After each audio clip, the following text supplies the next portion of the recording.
The day before the apocalypse, July 2nd, 20XX, Jinlin City.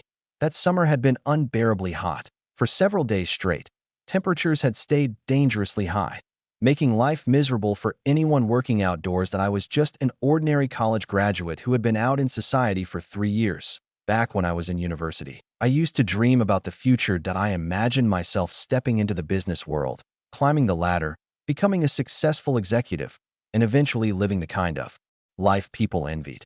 But dreams were always easier than reality. Once I actually entered society, I learned just how harsh the world could be. I was an orphan. My parents had passed away when I was still very young, so I was raised by my grandparents. But fate never seemed willing to give me an easy life. The year I was accepted into university, my grandparents passed away one after another. From that point on, I had no family left in this world. During college, I survived by working part-time jobs and taking whatever temporary work I could find. That I always believed that once I graduated, things would finally improve. That I thought I could find a decent job, earn a stable income, and live a better life. But reality quickly proved me wrong. For someone like me, with no connections and no background, finding a good job was far harder than I imagined. After countless setbacks, I had no choice but to put on the blue uniform of a food delivery rider. For the past 3 years, I had ridden my electric scooter through every street and alley in Jinlin City, delivering meals day after day. It was exhausting work, but at least I managed to save some money through sheer effort and frugality. That I looked at the road ahead and let out a tired sigh. Honestly, I've had enough of this delivery life. I'll keep working for a few more years, save up as much as I can, then go back to my hometown and live a quieter life. My hometown was only a small county town. It couldn't compare with a major city like Jinlin, but the cost of living was much lower. With my savings, I figured I could find a simple security job that paid around 1,500 yuan a month. It wouldn't make me rich, but it would be enough to survive. As for marriage, I didn't even dare think about it. Someone like me, stuck at the bottom of society, had no right to dream about something so expensive. A 388,000 yuan bride price? Could I afford that? A car? A house? Savings? I had none of those. For someone who owned nothing, marriage was a luxury far beyond my reach. I was still thinking about my future when suddenly, a cold mechanical voice echoed inside my mind. System detected that the apocalypse is approaching. Apocalypse sign-in system beginning binding. I froze. Wait, am I imagining things because I'm too tired? I shook my head, trying to clear my thoughts, but the voice came again. Apocalypse sign-in system successfully bound. Beginner gift package granted, infinite storage. The moment the voice disappeared, I felt a strange wave of information appear inside my mind. I carefully processed everything I had received. Then my eyes widened. An unlimited storage space that I can open and close whenever I want. I stared in disbelief. A portable warehouse with infinite capacity. I had to test it. I immediately rode my electric scooter to a quiet corner where nobody was paying attention. Taking a deep breath, I focused my thoughts. The next second, my electric scooter disappeared. It had been stored inside the infinite storage. My heart started racing. I concentrated again. The scooter reappeared right in front of me. This is real. I actually have an infinite portable warehouse. Excitement surged through me. But before I could calm down, something appeared in front of my eyes. The red countdown. Apocalypse event countdown begins. 24 hours, 23 hours, 59 minutes, 59 seconds. 23 hours, 59 minutes, 58 seconds. My expression changed. So the apocalypse is coming in less than a day. I clench my fists. If I want to survive, I need to prepare immediately. Food, water, supplies, everything necessary for survival. And this system will probably be my biggest advantage. I need to understand exactly how it works. I immediately contacted the system. System, explain your functions. The mechanical voice responded. This system is the apocalypse sign-in system. After the apocalypse arrives, the host can sign in once every day and receive a reward each time. After completing 100 sign-ins, the host will receive a special grand reward. Hearing that, I couldn't stop the corner of my mouth from rising. The system is actually pretty simple. All I need to do is survive in the apocalypse and sign in every day. Just then, my phone rang. Ding. You have received a new delivery order. Please accept. I looked at the order notification and laughed. The world is about to end, and I'm still delivering food. No way. The priority now is gathering supplies. Whether the apocalypse brings extreme heat, freezing cold, acid rain, or zombies, food and resources will always be the foundation of survival. With that thought, I immediately got on my scooter and rushed toward the nearest large supermarket. Not long after, I arrived and I headed straight for the food section. After the apocalypse begins, the most valuable things will be water and food. I need to buy as much as possible. I started clearing shelves. Rice, instant food, canned goods, snacks, drinks. Everything that could last was added to my list. Large containers of bottled water were especially important. Over the past 3 years, my delivery work and strict saving had allowed me to accumulate around 200,000 yuan. That day, I spent 160,000 yuan. The money went toward food, water, and hiring workers to transport everything. Soon, the supplies were moved to an abandoned, unfinished building I had chosen beforehand. After the workers left, I quietly stored everything inside my infinite storage. The biggest survival problem was solved. Water and food were ready, but I wasn't finished. Food and water aren't enough.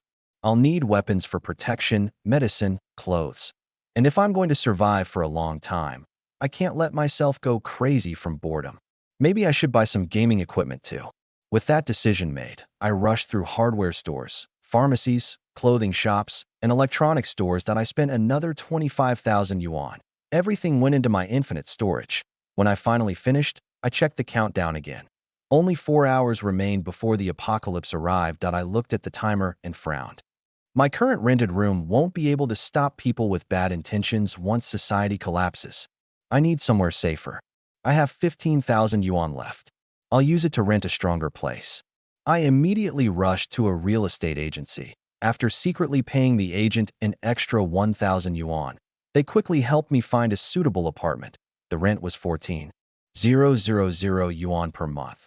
The paperwork was completed quickly. 2 hours later, I received the keys. The apartment was located in a relatively upscale residential community called Julong Lake Community. As soon as I moved in, I joined the community owner group. The apocalypse was only 2 hours away, and my preparations had finally begun. I had barely entered Julong Lake Community when I accidentally bumped into someone that I had been walking too quickly, and the person in front of me had been looking down at her phone. When I saw her face clearly, I froze for a moment. She had a striking appearance, an elegant figure, fair skin, and a stylish outfit. She was definitely the kind of person who stood out in a crowd. But when she noticed my delivery uniform, her expression immediately changed. She rolled her eyes, turned around, and walked away. A delivery guy actually bumped into me. Does he think he has any chance with someone like me? She didn't even bother lowering her voice. I heard every word. My expression darkened, and I clenched my fists. But I quickly calmed myself down. The world was about to change. After the apocalypse arrived, appearances and status would no longer mean anything. Survival would be the only thing that mattered. I continued walking deeper into the community. Soon, I arrived at Building 8 and waited for the elevator. A few moments later, the elevator arrived. The doors opened, and I stopped. Inside stood a tall woman wearing a professional white shirt and a black skirt. She had an elegant appearance and an air of confidence that immediately separated her from ordinary people. When she saw me standing there in a delivery uniform, she didn't say anything. She simply gave a faint, dismissive smile and walked past me. I stepped into the elevator. Not bad. This really is an upscale community. Even before reaching my apartment, I've already met several remarkable-looking residents. I couldn't help but wonder what life in this place would become after the apocalypse. Soon, I reached the 6th floor. The elevator doors opened again. This time, I saw another woman standing outside. She looked to be around 30 years old. Unlike the previous two, she didn't show any obvious contempt toward me. She simply nodded politely. I returned the gesture. Then we passed each other. Another impressive resident. Is this really the standard of an expensive community? I shook my head slightly. Then I unlocked the door. Apartment 602 my new home. After entering, I immediately checked the system countdown. Less than an hour remained. I took a shower, changed into clean clothes, and prepared myself as comfortably as possible. Then I waited, quietly, for the end of the world. Several dozen minutes later, the countdown reached 0. The system notification appeared. Apocalyptic disaster event. Toxic ice, snow has arrived. The moment the message appeared, the world outside changed. The scorching summer heat disappeared. The temperature began dropping at an unbelievable speed. Soon, the sky darkened. Then something strange began falling. Purple-colored hail mixed with snow. That I stood near the window and watched carefully. The hail is almost the size of a fist. Even without the poison, getting hit by that would be enough to seriously injure people. And this temperature drop, it's happening far too quickly. Even inside the apartment, I can already feel the cold. People outside are going to suffer. And they did. The people caught outdoors were experiencing the apocalypse firsthand. Damn, why is this hail so huge? It hurts. Something's wrong. Why are the hail and snow purple? I only touched a little bit, but I'm already dizzy. So cold. The temperature must have dropped below -20 degrees already. And it's still falling. This wasn't happening only in Jinlin City. The entire country, the entire world, was experiencing the same disaster. Purple toxic snow and hail fell everywhere. Temperatures continued to plunge. Countless people searched online, trying to understand what was happening. Weather agencies across the world immediately began investigating the unprecedented phenomenon, but no explanation could be found. Inside apartment 602 of Building 8, Jiulong Lake Community, that I stood by the window, watching the frozen world outside. Being crushed by the hail or freezing to death is easy to understand. But the real question is, how powerful is the poison in this purple snow? I took out a telescope. Then I began observing the people who had been exposed. The results were terrifying. Those who had come into contact with the purple snow looked exhausted and confused. Many couldn't even stand properly. Then things became worse. Some began bleeding from their eyes, ears, nose, and mouth. The blood wasn't normal. It carried a strange purple tint. What terrifying poison! Those people probably won't survive. I lowered the telescope. Then I closed the curtains and stepped away from the window. There was no reason to keep watching. The world outside was no longer the world I knew. With the temperature this low, I need to turn on the heater. I picked up the remote control and switched the air conditioner to heating mode. About half an hour later, the apartment finally warmed up. I relaxed slightly. At this temperature, without heating, even staying indoors might not guarantee survival. I just hope the power doesn't go out too soon. I lay down on the bed. Before the apocalypse, I had spent every day working deliveries. My body had been exhausted for a long time. Now that I finally had a safe place, I wanted to rest. But just as I was about to close my eyes, I remembered something important. The apocalypse has officially arrived. Today is the first day. That means I should be able to use the sign-in system. I immediately spoke. System, sign in. The response came instantly. Congratulations, host. Sign in successful. Reward obtained, Superman's steel body. Current development progress, 1%. The next moment, a powerful force surged through my body. Every part of me began changing. My strength, my endurance, my physical abilities. Everything was rapidly enhanced. I took a deep breath. That feels incredible. On the first day, I already received 1% of Superman's power. This completely solves my biggest weakness in the apocalypse. My previous exhaustion vanished. My body felt completely renewed. Even though it was only 1%, it was still Superman's power. A small portion of that strength was enough to put me far beyond ordinary humans. Of course, I had no idea what would happen if kryptonite appeared. I looked at my supplies. I had prepared enough food and resources to survive for a long time.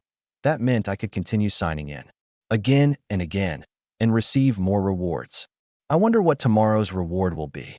I really want to find out. With my new strength, I no longer felt tired. Instead, I was full of energy. I picked up my phone and opened the short video app. The first video I saw was horrifying. Someone had recorded what happened outside. People were being struck by massive hailstones. Others were collapsing from the freezing temperature. Some had been poisoned by the purple snow. The comment section was already exploding. There were hundreds of thousands of comments. The world had entered a new era.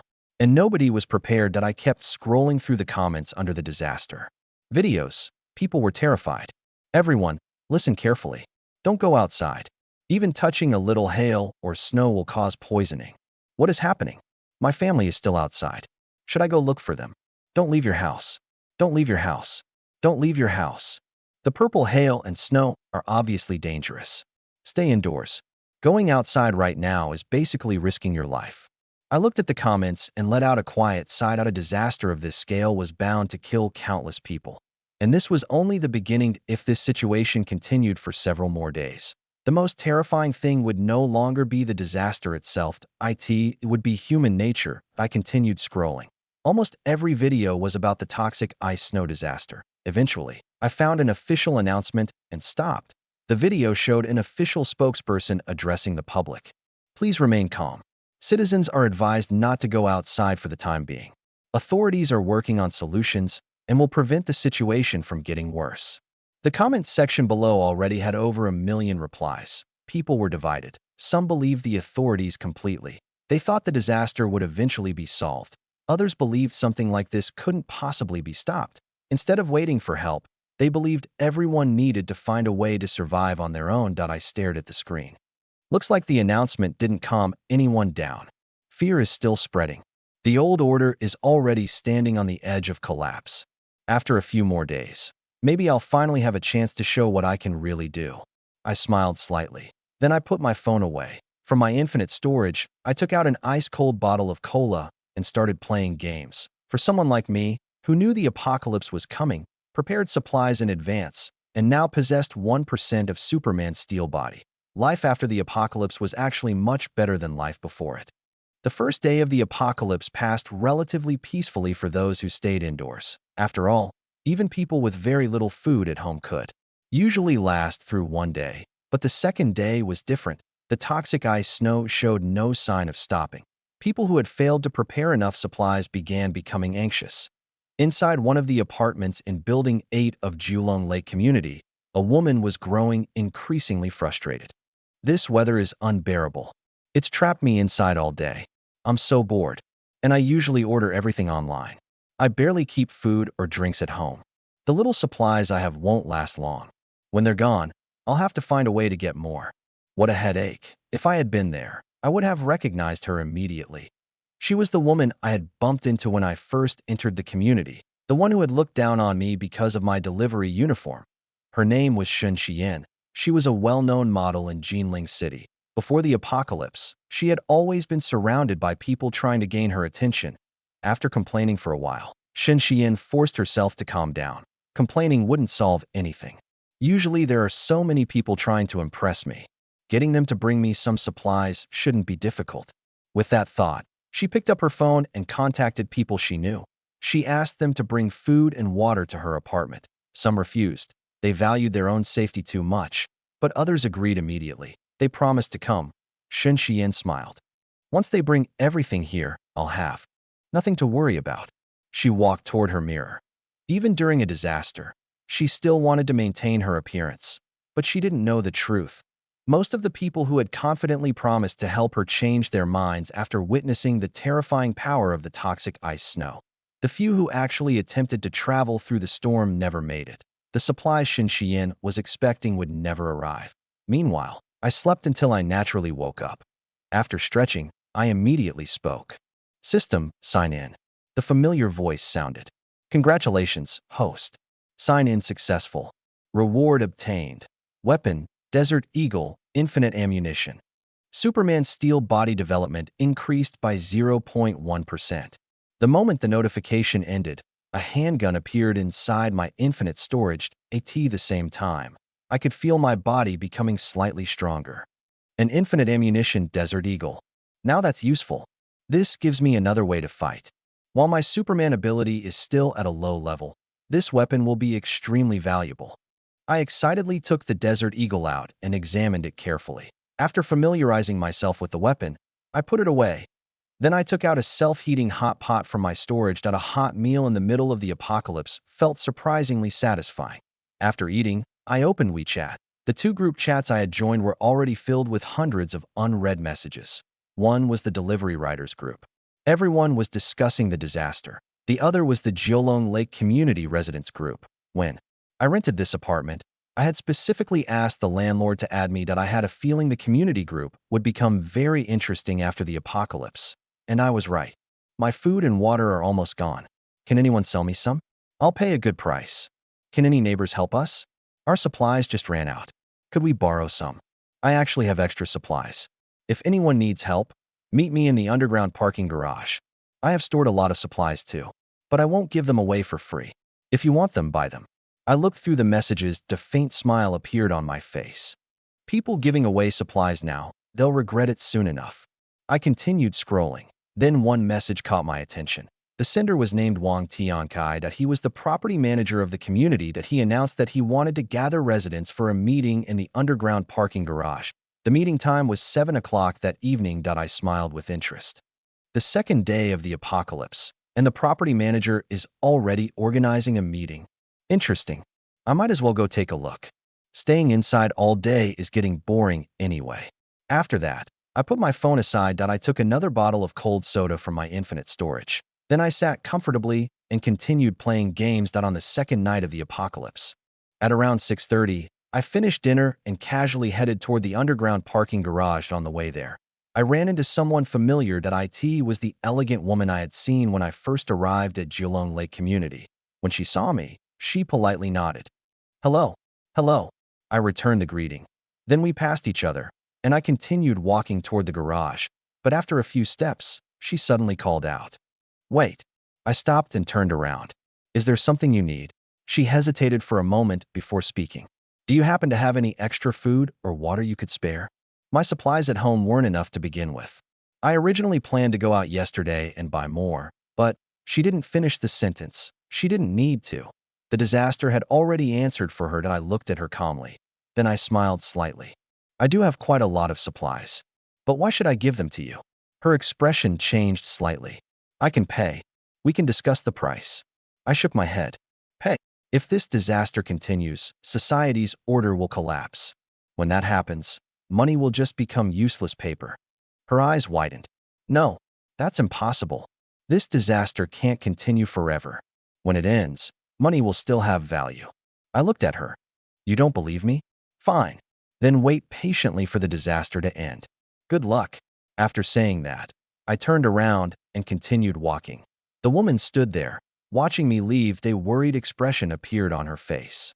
"I hope this disaster ends soon," she sighed. Then she also headed toward the underground garage. When I arrived, there were already many residents gathered. The meeting was about to begin. A middle-aged man wearing glasses stepped forward. He was the property manager of Geelong Lake Community, Wang Tiankai. "Everyone, I believe you all understand the situation we're facing. Our priority now should be survival. Everyone knows that humans cannot live without water and food. Without supplies, people will eventually starve or die of thirst. So I suggest that everyone works together. We gather all available supplies and distribute them according to everyone's needs. This way, we can prevent resources from being wasted. As long as we hold on long enough, I believe we will eventually receive rescue." After Wang Tiankai finished speaking, many residents nodded. They thought his suggestion made sense. During a crisis like this, everyone should unite. That was the only way more people could survive, but not everyone agreed. Some immediately questioned the idea. How exactly will supplies be distributed? Who decides what each person receives? Who guarantees that the people managing the supplies will remain fair? Those questions were reasonable. After all, gathering everyone's resources sounded good. But once the supplies were handed over, who would control them? A few people remained silent. They neither agreed nor objected. But from my perspective, those silent people were probably the ones most unwilling to accept the proposal. They probably still have plenty of supplies at home. There's no way they would willingly hand everything over. I watched the crowd quietly. Then a middle-aged man who looked like a successful businessman stepped forward. "Manager Wang, you said supplies will be distributed reasonably. Then tell us, how exactly will that work? And where will all the collected supplies be stored?" Wang Tiankai smiled. "Oh, it's Mr. Sunday. Your questions are easy to answer. We can store everything in the warehouse inside the underground parking garage. That way, everyone can collect supplies here in the future instead of moving things around repeatedly. As for management, each building can select one representative. Those representatives will work together with the property management team to handle distribution. What do you think, Mr. Sun?" The businessman thought for a moment. Then he nodded. "That sounds fair. With representatives from each building involved, It should reduce the chance of supplies being misused. If that's truly how things are handled, I support this plan. After Mr. Sun showed his support, several other residents immediately followed. I agree. This is the safest approach. Everyone should cooperate. Watching the scene unfold, I felt something was wrong. Wang Tiankai and this Mr. Sun, they look like they're working together. Could they have planned this beforehand? And those people who immediately supported the idea after Mr. Sun, they might just be acting. I narrowed my eyes. Those who hand over their supplies, they might regret it soon. But even after seeing through it, I had no intention of interfering. That I had always followed one principle: don't force yourself to save people who don't want saving. Respect other people's choices. These people had nothing to do with me. Their survival or death wasn't my responsibility. And this was the apocalypse. Trying to play the hero here, that was just another way to die faster. The meeting continued.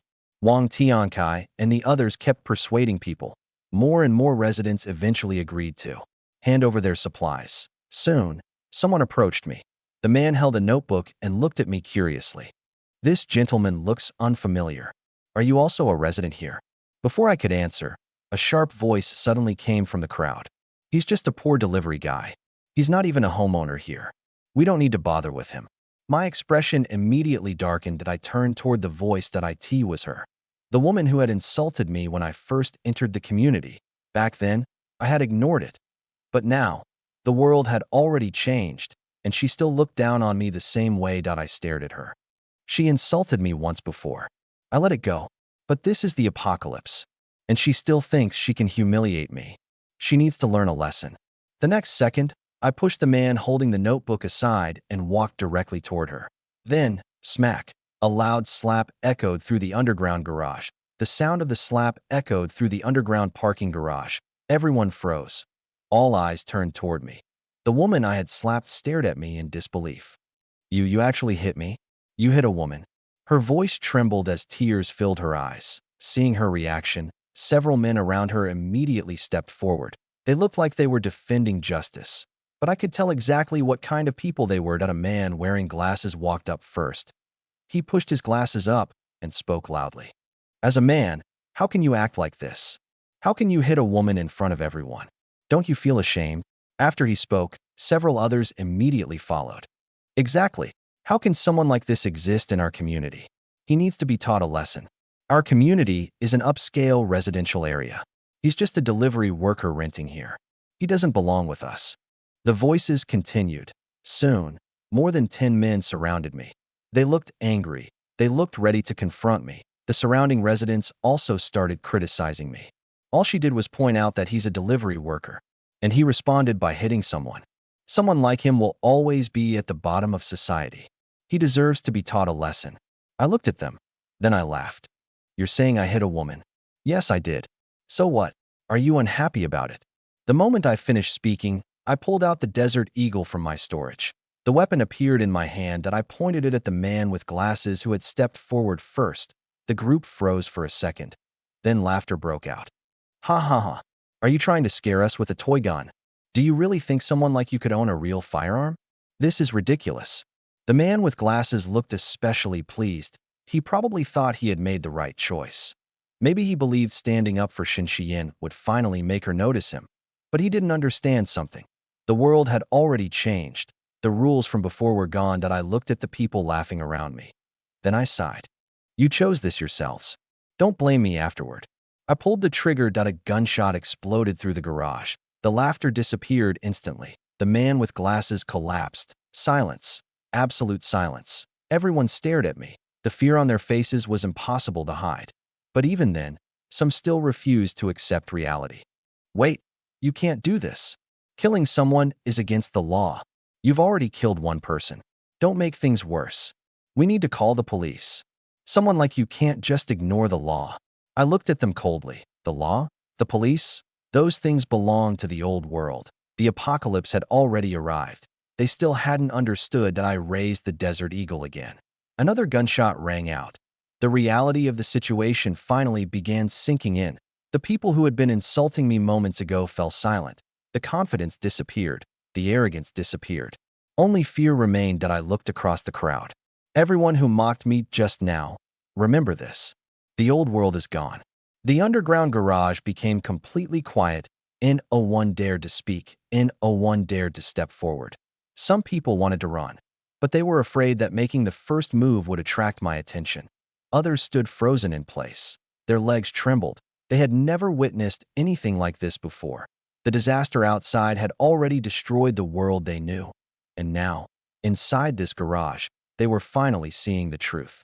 Survival was no longer about status, and no longer about money, and no longer about reputation. Only strength mattered. That I ignored everyone else, and my attention returned to the woman standing nearby, Shen Xian.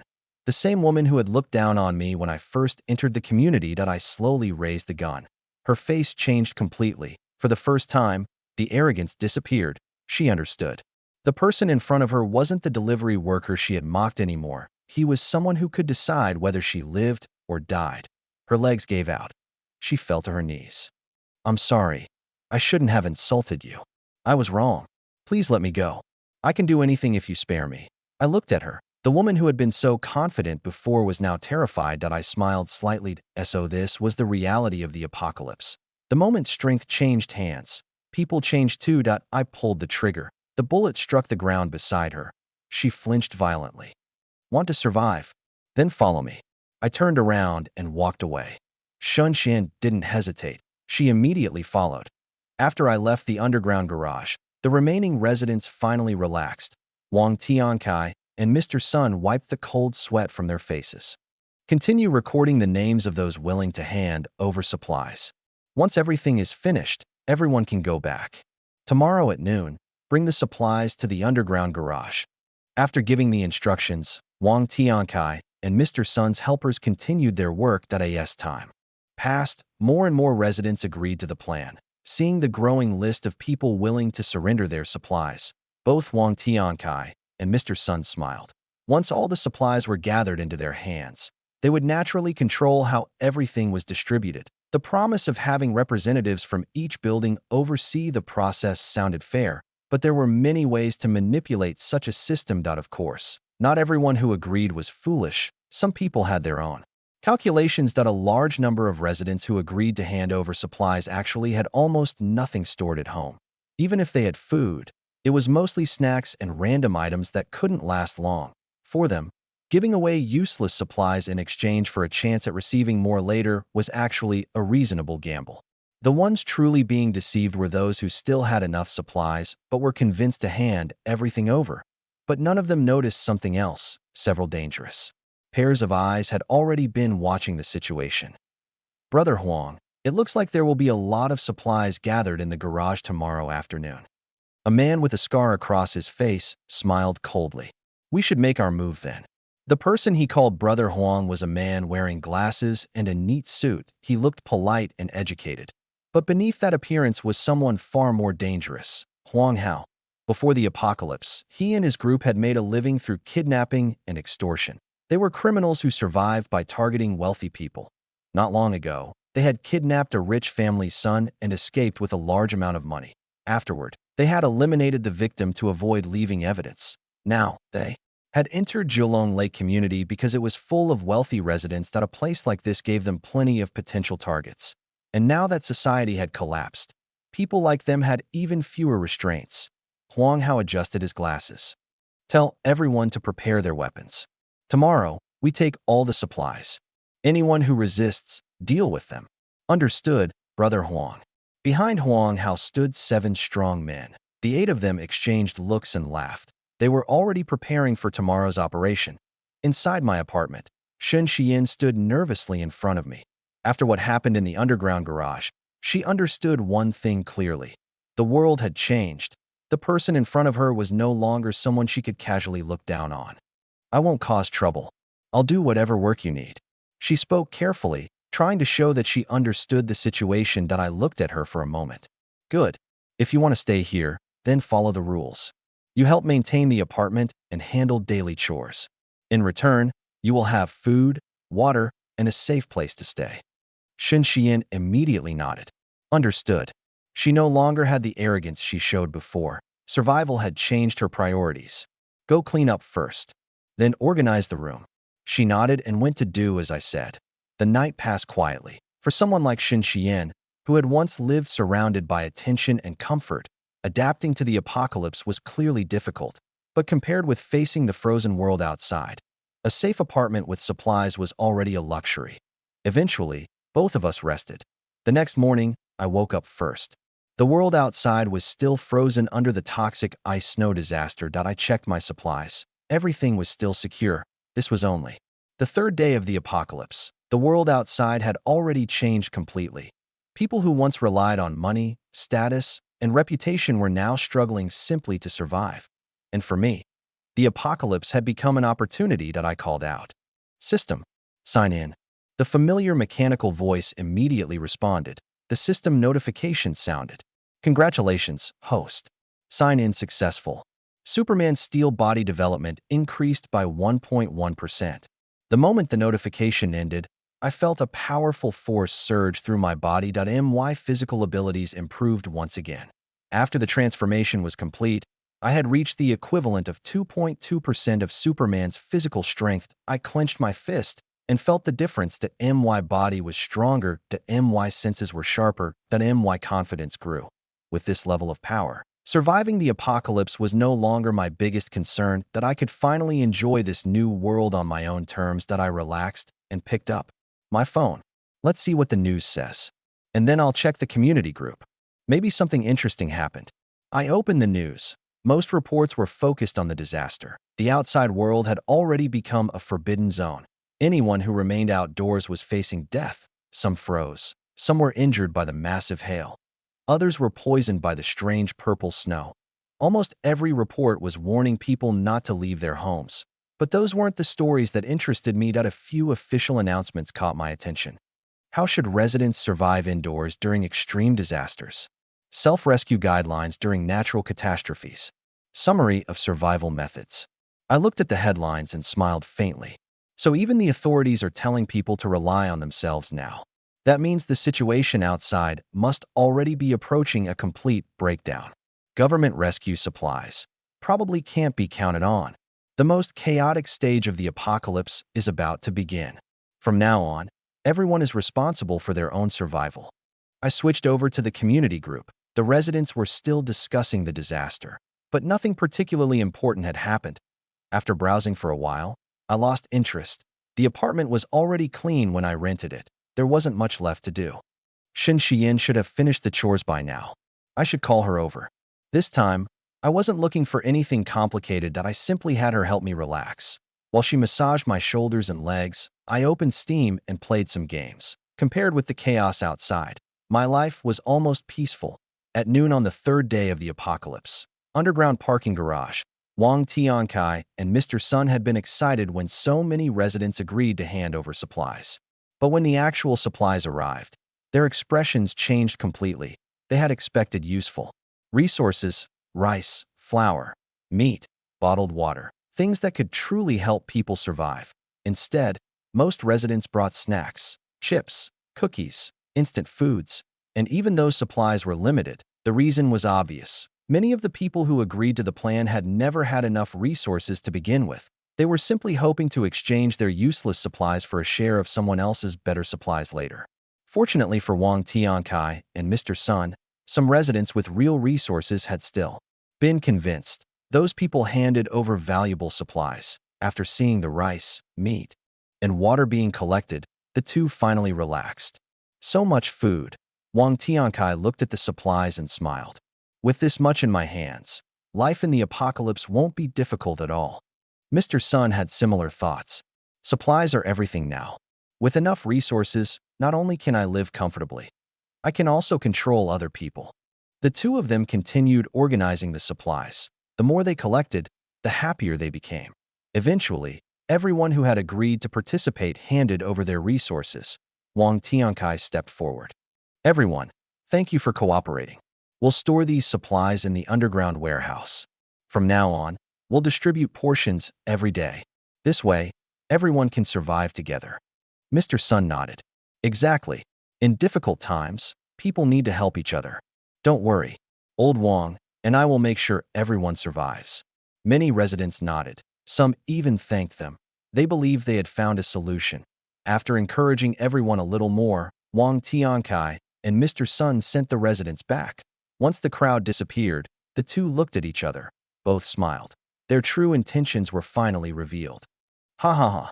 Those people really believed handing their supplies over meant they would survive. They're unbelievably naive. Mr. Sun laughed. Now that everything is in our hands, we decide how it gets distributed. In the future, we'll give them just enough to keep them alive, but never enough for them to become a threat. With these supplies, controlling this entire community isn't impossible. The two ordered their men to move everything into the warehouse. They were already imagining their comfortable life. But then, several cold laughs echoed through the garage. Interesting. I didn't expect your little trick to work so well. You managed to gather this many supplies for us. Too bad. They won't belong to you for long. Wang Tiankai and Mr. Sun immediately turned around. 8 men stood there. 7 were large, intimidating figures. The 8th wore glasses and a suit. He looked civilized, but the cold expression on his face revealed the truth. These people were not here to negotiate. Wang Tiansai's expression changed. Who are you? What do you want? The man in glasses stepped forward. His name was Huang Hao. What do we want? Isn't it obvious? We're here to take all your supplies. Everyone move. Kill them, and all these supplies will belong to us. Huang Hao raised his weapon. The next moment, the 8 criminals charged forward. Wang Tiankai and Mr. Sun immediately panicked. They're actually here to attack us. Security team, stop them. Deal with these people, and I'll give you whatever you want. Money, supplies, anything. The security team was the only force. Wang Tiankai and Mr. Sun controlled SO when they offered rewards. Several guards hesitated. Then they stepped forward, but Huang Hao and his men only smiled. They had already seen this kind of hesitation many times. The first guard rushed forward, and a moment later, the situation changed completely. The criminals were far more experienced. They had survived by violence long before the apocalypse. The guards had never faced people like this before. Within moments, the first group of guards was forced back, seeing the criminals standing there with weapons in their hands. The remaining guards froze. Fear appeared on their faces. Huang Hao noticed immediately. He understood that the battle was no longer just physical, it was psychological. That he stepped forward. Why are you risking your lives? Your salary used to be a few thousand yuan a month. But now, money is worthless. He looked toward the guards. And those 2 people promised you supplies. Do you really think people who tricked the residents wouldn't trick you too? You have a choice. You can continue following them, or you can join us. With us, you'll have food, supplies, and power. In this new world, that's what matters. The guards fell silent. Huang Hao's words hit their weakness. In the apocalypse, 2 things determined survival: resources and strength. Wang Tiankai and Mr. Sun appeared to have both, but their strength came entirely from the security team. Without the guards supporting them, the 2 men had nothing. The guards looked at each other. Then one of the stronger men stepped forward. I'll join you. After one person made the decision, the others followed. They abandoned Wang Tiankai and Mr. Sunday. Huang Hao smiled. Good choice. You won't regret it. But before becoming official members, there is one thing you need to do. He looked toward Wang Tiankai and Mr. Sunday. The meaning was obvious. The guards understood immediately. They approached the 2 men. Wang Tiansai's expression changed. You can't do this. I'm your manager. I was the one paying your salaries. You have to listen to me. But his words meant nothing now. Mr. Sun tried another approach. Everyone, calm down. We can talk. I'll give you the supplies. I can give you money too. Just let me go. But the old world was already gone. Neither his authority nor his wealth mattered anymore. The 2 men who had manipulated others were now powerless themselves. After dealing with them, Huang Hao successfully obtained the warehouse keys. He also gained the list of residents who had handed over their supplies. He looked at the information carefully. Move everything into the warehouse. Lock it up. Next, we let those people go hungry for a few days. When they're too weak to resist, we'll visit them one by one. We'll decide who is useful, and we'll take whatever resources we need. The criminals immediately began moving. The supplies collected by the residents were now under Huang Hao's control. The group that had started with 8 people had grown. With the addition of the security team, their numbers reached more than 20. and every one of them had already crossed lines that ordinary people never would. The danger inside Julong Lake community had just increased. Meanwhile, I had no idea what happened in the underground garage that I was still in my apartment, relaxing, playing games, enjoying the peaceful environment I had created. After finishing my game, I checked my phone. The community group was still active. That I thought for a moment. Then I posted a message. Looking for people willing to stay here. Food and shelter provided. Anyone interested can contact me privately. The message immediately attracted attention. The group exploded with replies. You're really saying this publicly? What are you planning? Don't pretend this is just helping people.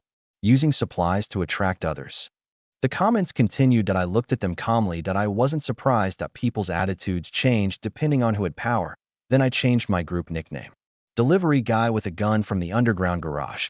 I also changed my profile picture. The effect was immediate. The chat became much quieter.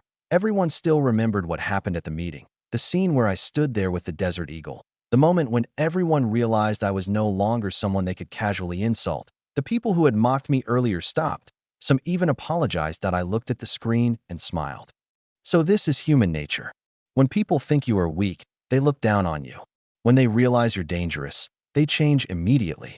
But I didn't care. Their opinions didn't matter. That I only wanted a more comfortable life in this new world. That I prepared a good meal. Then I ate with Shen Xian. That I even took a few pictures and posted them in the community group. The purpose was simple. To show everyone that I had plenty of supplies. Then I sent the same message again. Looking for people willing to stay here. Food and shelter provided. After seeing the photos I posted in the community group, many residents changed their opinions. That first, most people had dismissed my offer to provide shelter. They thought that having a gun didn't necessarily mean I had enough supplies. But after seeing the food, the comfortable apartment, and the situation inside my home, some people's thoughts began to change. Inside an apartment in Building 8, a woman stared at my message for a long time. She let out a tired sigh. I don't know when this disaster will end. The food and water at home are already gone. If the disaster continues and no rescue arrives. She looked at the empty room around her. She was running out of options. Her name was Su Qinghua. She was the wife of the chairman of Hanyuan Group. Before the apocalypse, she had lived a wealthy and comfortable life. She was the same elegant woman I had met when I first entered Julong Lake community. Yesterday, during the community meeting, she had also approached me. That time, she had tried to use money to buy some of my supplies that I refused. But now, money no longer mattered. Su Qinghua had gone through an entire day without food. Her strength was slowly disappearing. She didn't know how much longer she could last. Looking at the photos I posted, she noticed Shen Xian's condition. Shen Xian looked healthy. She looked relaxed. That it was obvious that she was living safely. That fact made Su Qinghua hesitate. 2 more days. I'll hold on for 2 more days. If nothing changes, then I'll have to ask that delivery guy for help. She made her decision. My message in the community group had been seen by almost everyone, including Huang Hao's group. One of his men looked at the photos carefully. Brother Hao, this delivery guy clearly has a lot of supplies. And there is a woman living with him. Should we? The man made a gesture. The meaning was obvious. But Huang Hao frowned. He thought carefully before adjusting his glasses. Don't rush. That person has a firearm. He won't be easy to deal with. We stick to the original plan. First, let the residents who handed over supplies weaken. Once they lose their ability to resist, we'll deal with them one by one. We'll expand our group. When we have enough people, then even someone with a gun won't be a problem. The others nodded. They understood his reasoning. Right now, their group had grown stronger, but attacking someone with a firearm was still risky. That if their numbers increased enough, the situation would change. Wait 2 more days. Then we begin. Understood, Brother Hao. Building 6. Apartment 302. Knocking sounds echoed through the hallway. Inside the apartment lived 2 brothers. They immediately looked through the peephole. That a woman was standing outside. She was tall, elegant, and appeared exhausted from the cold. She hugged herself tightly. Is anyone there? Please, can someone help me? I'm freezing and hungry. Could you let me stay for a while? The brothers looked at each other. They saw an opportunity. They opened the door, but the moment the door moved, the woman's expression changed. The fear disappeared. The weakness disappeared. Only cold calculation remained. A flash of metal appeared in her hand. The short blade moved instantly. The first brother collapsed before he could react. The second brother froze in shock. "What are you doing? Who are you?" The woman didn't answer. She moved again. A few seconds later, the apartment became silent. She looked around calmly. "That disaster trapped me inside this community. My original mission doesn't matter anymore. Survival comes first." She searched the apartment. Soon, she found the remaining food supplies. She put on warmer clothes and began eating.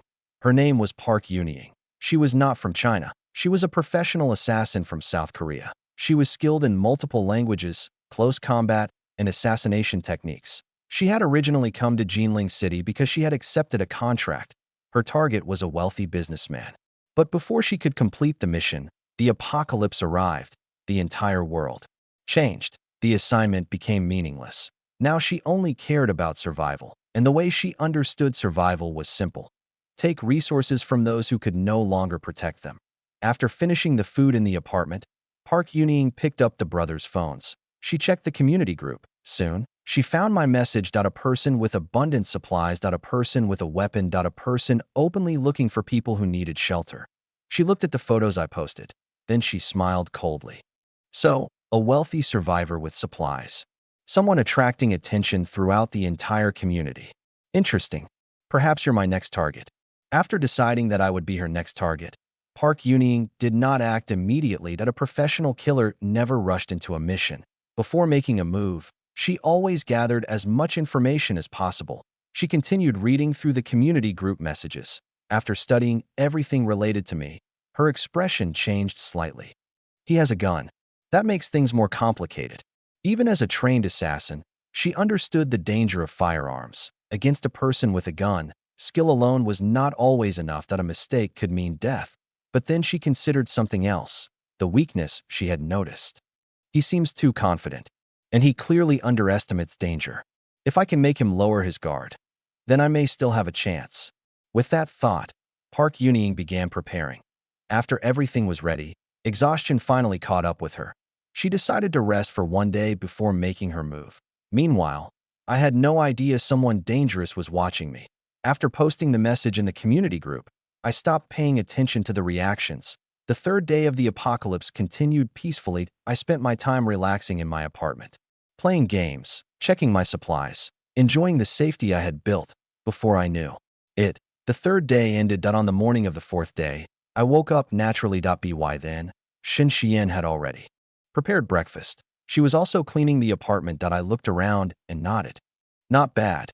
She's adapted pretty quickly. She really understands her role now. After breakfast, I opened the community group. Compared with yesterday, there was much more activity. The first major issue involved the residents who had handed over their supplies. According to the original agreement, they should have received their first distribution today. But half the morning passed. Nothing happened. No supplies, no explanation. The residents became anxious. Messages flooded the group. "Where are the supplies? Didn't you say they would be distributed today? Manager Wang, Mr. Sun, answer us." But no response came. Of course, they couldn't respond.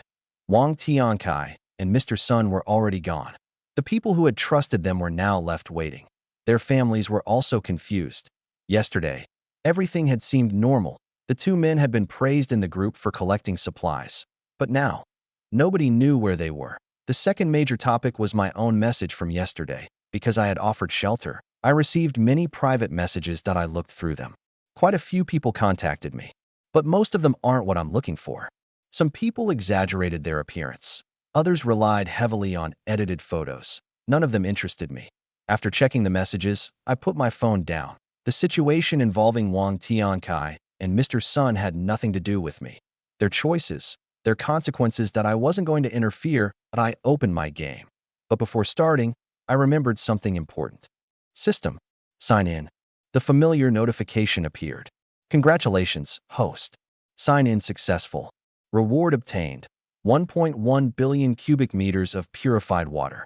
Superman's steel body development increased by 0.1%. The moment the notification ended, my infinite storage gained an enormous amount of water. I stared for several seconds. Then I couldn't help laughing. That's insane. Even if the entire city's water supply stops, I won't have to worry about running out. 1.1 billion cubic meters. That was an unimaginable amount that My survival foundation had become even more secure. After calming down, I called Shun Xian over. She helped me relax while I returned to my game. Everything felt peaceful. Until, knock, knock, knock. The sound of someone at the door interrupted me. I paused. Who would come here at this time? Shun Xian, check the peephole. Yes, master. She immediately went to the door. After looking outside, her expression changed slightly. There's a woman outside. She's very beautiful. She looks like someone you would want to meet. I stood up. A beautiful woman. Interesting.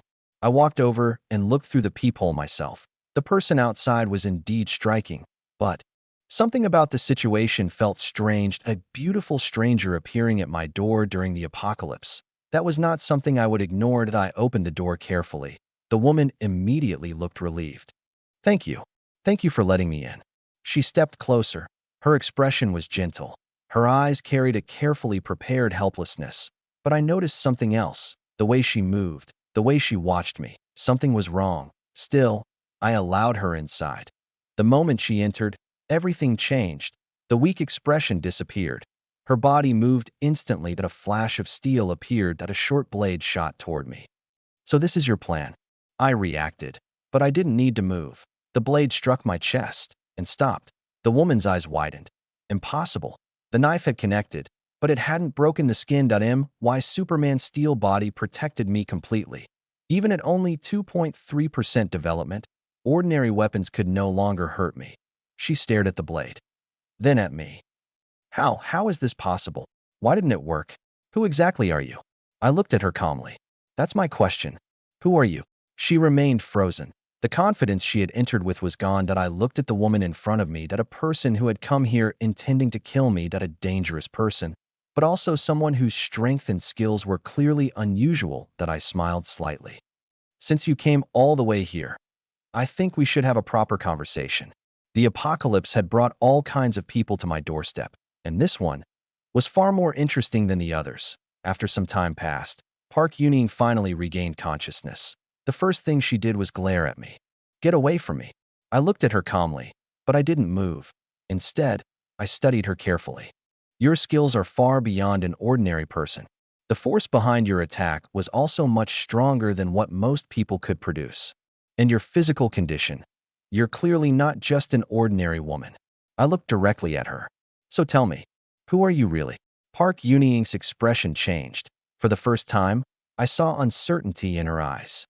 I'm just a martial arts fighter. I smiled slightly. You're still trying to hide the truth. Fine. I'll wait until you're ready to speak honestly. After that, I left her alone to think. Eventually, she understood that hiding the truth would not help her situation. I'll tell you. Ask whatever you want. I'll answer. She finally gave up pretending. The next morning, day 5 of the apocalypse, I woke up as usual. Shun Xian had already prepared breakfast and cleaned the apartment. Park Yuning was still recovering. I decided not to disturb her. I checked the time. Already the 5th day. I wonder what today's sign-in reward will be. System, sign in. The familiar notification appeared. Congratulations, host. Sign in successful. Reward obtained. Large energy storage system. Capacity 2,000 kilowatt hours. Superman's steel body development increased by 0.1%. A new piece of equipment appeared inside my infinite storage. At the same time, my physical strength improved slightly. I nodded with satisfaction.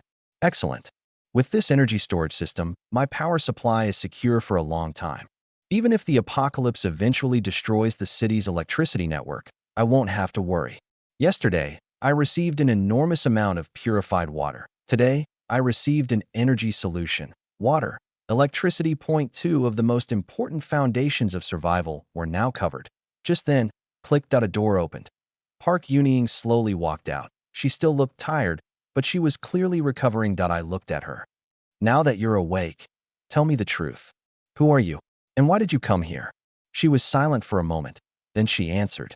I'm a professional assassin from South Korea. My name is Park Yuning. I came to this city because I accepted a contract. My target was someone in this community.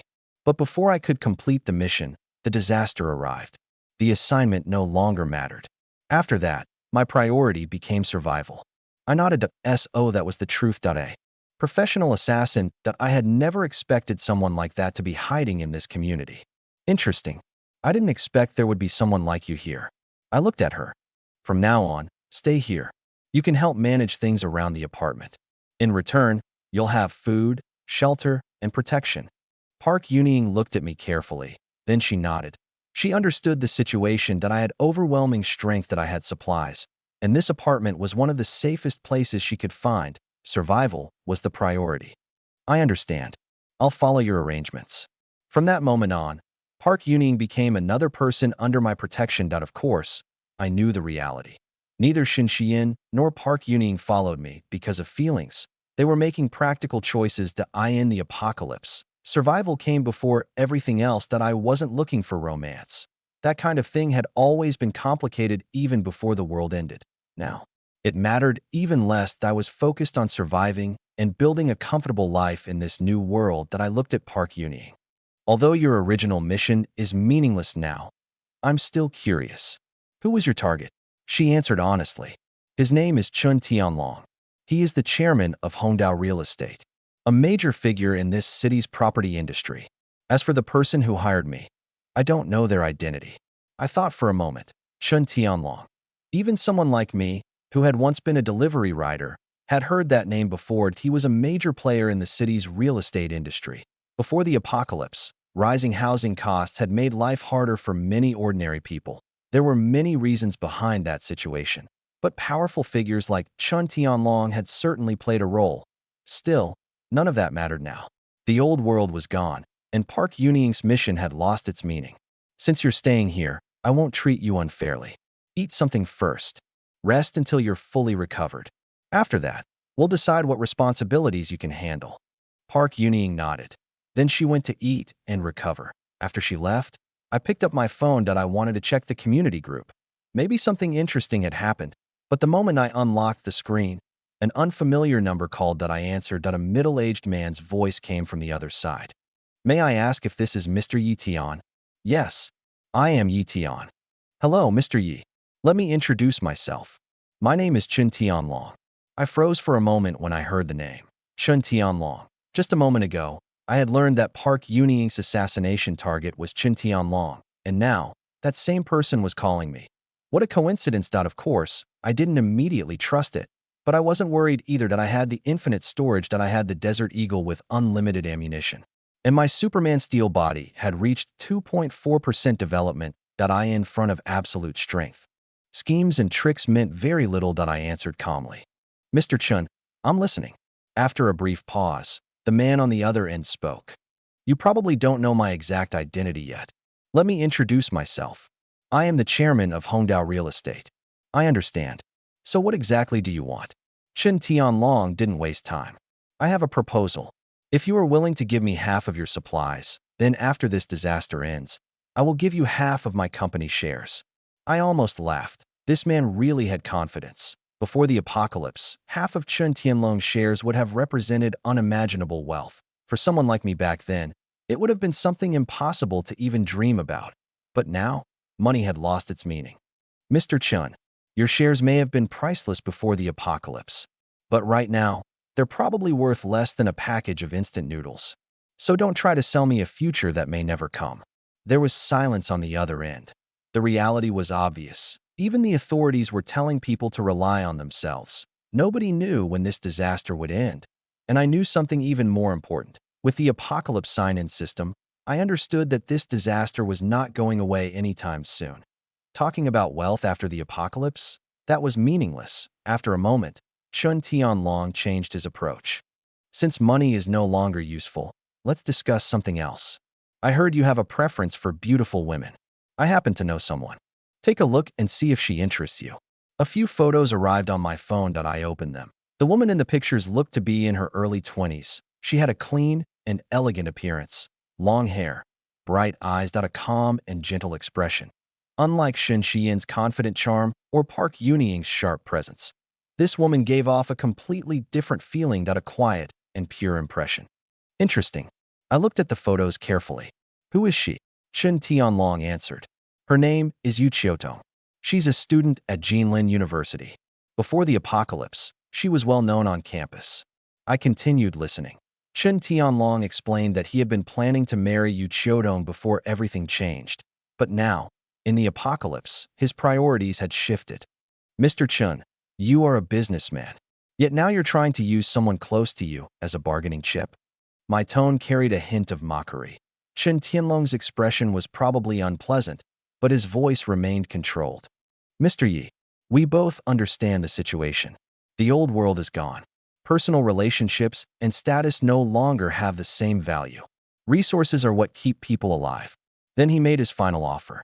If you want her protection and shelter under your roof, then we can discuss an exchange. We can meet at the underground parking garage.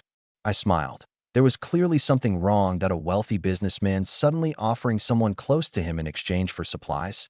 Anyone with common sense would suspect a trap, but I wasn't afraid if Yu Qiudong really appeared in front of me. I had my own way of handling the situation that I asked for Chen Tianlong's plan. It didn't matter. Not against my current strength. Fine. Half an hour. Underground parking garage. Chen Tianlong agreed. Then I'll see you there. The call ended. I put down my phone. Interesting. A former real estate tycoon trying to trade with me during the apocalypse. This definitely isn't a simple deal. But curiosity was enough that I left the apartment. Then I headed toward the underground garage. Meanwhile, after ending the call, Chen Tianlong smiled coldly. Did he take the bait? One of the men beside him asked. Chen Tianlong adjusted his clothes. That young man is too confident. He has strength, but he still thinks like someone from the old world. He won't ignore the temptation of a beautiful woman, especially someone like Yu Qiudong. Another man nodded. Good. We'll prepare now. As soon as he arrives, we'll take him down. Chen Tianlong's expression became serious. Don't underestimate him. He has a gun. Be careful. The others laughed. Don't worry. Are we really going to lose against a young man? The three men behind Chen Tianlong pulled out their weapons. They checked their equipment. They were ready. Soon, I entered the underground parking garage. I looked around. Then I smiled. Mr. Chen, where's your fiancé? The moment I asked where Chen Tianlong's fiancé was, everything became clear. The three men standing behind him immediately raised their guns. All three weapons were aimed directly at me. Chen Tianlong laughed. Ha ha ha. Yi Tian, you're still too naive.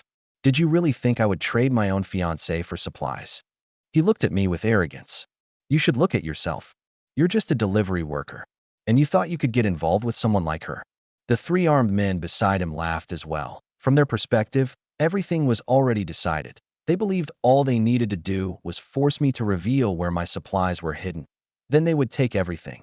But looking at the four people in front of me, I almost laughed. Point three guns. That would be terrifying for ordinary people, but I wasn't ordinary anymore. The speed and strength given to me by Superman's steel body were far beyond what they could imagine. That a firearm was dangerous, but only if the person holding it could actually hit the target. I remained completely calm. Chen Tianlong, I only want to ask one thing.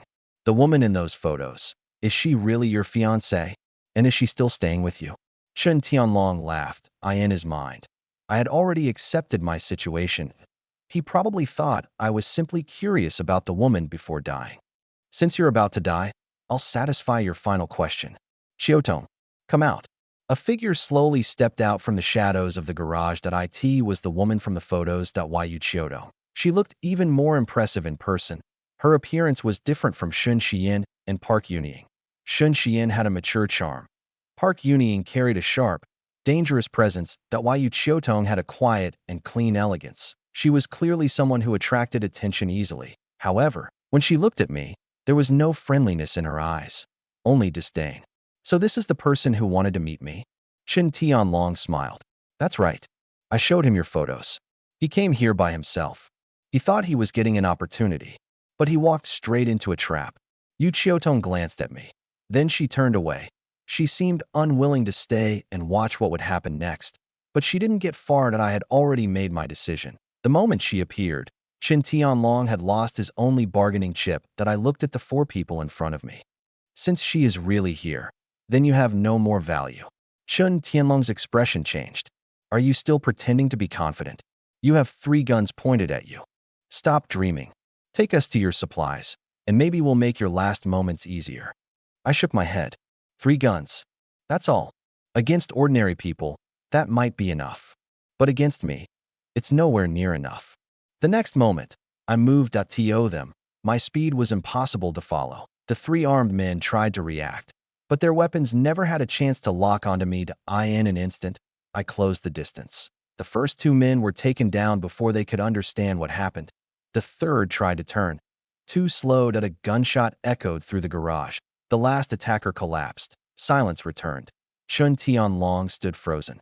The confidence from moments ago was gone. That I slowly raised my Desert Eagle and looked at him. Mr. Chun. Any final words? His legs gave out. He fell to the ground. Fear filled his face. He couldn't understand it. How could someone surrounded by three armed men turn the situation around instantly? How could someone he considered just a delivery worker possess this kind of power? Mr. Yi, no. Brother Yi, I was wrong. I really was wrong. Please spare me. I'll give you anything. My fiancée, you can have her. I don't need anything in return. I looked at him coldly. You don't regret what you did. You only regret that you failed. As for you, Chiotong, after you are gone, your plans no longer matter. I pulled the trigger. The sound echoed through the garage. Chun Tianlong's scheme ended there. That I turned toward Yu Chiotong. She had been standing at a distance, watching everything. When she saw me looking at her, fear appeared on her face. She immediately knelt down. Please, don't kill me. I don't want to die. I'll do whatever you need. I raised the gun, then fired. The shot missed her intentionally. She froze. Her face turned pale. Only then did she understand that I wasn't trying to kill her, that I was making a point. Stop panicking. If you want to live, follow me. I collected the three firearms left behind by Chun Tianlong's men. Then I turned away. Yu Chiotong quickly followed. Before leaving, I looked back. Find Chun Tianlong's villa keys. Bring them. She immediately nodded. Yes, I'll find them. She searched through Chun Tianlong's belongings and quickly found the keys. Then she caught up with me. That I looked at what I had gained. At a new survivor, a set of weapons, and a luxury villa. Not bad. This trip to the garage was more profitable than expected. With Chun Tianlong's villa, my living space will improve, and I won't have to worry about having too little room in the future. The apocalypse continued, but my position was becoming stronger every day. I returned to my apartment with Yu Chiotong. When Shin Xian and Park Yunying saw that I had brought another woman back, they could only exchange helpless looks. They both understood their positions. They were survivors under my protection. They weren't the owners of this place, so they accepted the reality. Let me introduce someone new. Her name is Yu Chiotong. She'll be staying with us from now on. Take some time to get familiar with each other. We'll be moving to a larger place soon. After I finished speaking, Yu Chiotong stepped forward and greeted the other two. The three of them quickly began talking. Although they were still unfamiliar, they gradually learned about each other. While they were distracted, I packed up my gaming equipment and stored everything inside my infinite storage. After making sure nothing was left behind, I led the three women out. Our destination was Chun Tianlong's villa. The underground parking garage was the fastest route, but as soon as we entered, I saw Huang Hao's group approaching. The moment they noticed the three women behind me, their expressions changed. Their eyes revealed obvious interest. Park Yunying immediately noticed. Those men are looking at us like predators looking at prey. They aren't thinking anything good. I glanced at the group. Three beautiful women standing here would attract attention anywhere. Interest is normal. But if they actually try something, I won't hesitate to deal with them. Yu Chiotong and Park Yunying both nodded. Most people believed my strength came only from my firearm. But these two women had witnessed what I was truly capable of. They knew Huang Hao's group was not a threat. On the other side, Huang Hao's men were already struggling to control themselves. They wanted to act immediately, but Huang Hao stopped them. How many times do I have to say it? Follow the plan. Now is not the time to deal with Yi Tian. That gun in his hand is still dangerous. Wait a few more days. When our group grows stronger, dealing with him will be easy. Huang Hao's position as leader was strong. After hearing him, the others reluctantly backed down. Soon, we crossed paths. Unlike his men, Huang Hao immediately put on a friendly expression. Brother Yi, good to see you. Hello. I gave a simple response. Then I continued walking. That I had no interest in wasting time. That I led my three companions through the garage toward the villa. Behind me, Huang Hao's smile disappeared. Let him enjoy his confidence for a few more days. When my group is large enough, He won't have anywhere to run. One of his men stepped closer. Brother Hao, that guy is too arrogant. Why don't we just deal with him now? Huang Hao's expression turned cold. How many times do I have to repeat myself? Everything follows the plan. Anyone who ignores my orders will face the consequences. The others immediately became quiet. Soon, Huang Hao took his group away. They returned to their base. Everyone, the people who handed over their supplies should be running out of strength by now. They are starving, while we are still strong. It's time. Tomorrow morning, we begin. Understood, Brother Hao. Inside Chun Tianlong's villa, I officially became the new owner. The spacious environment was far better than my previous apartment. Shen Xian, Park Yunying. Take a look around and organize the villa. Then prepare dinner using our supplies.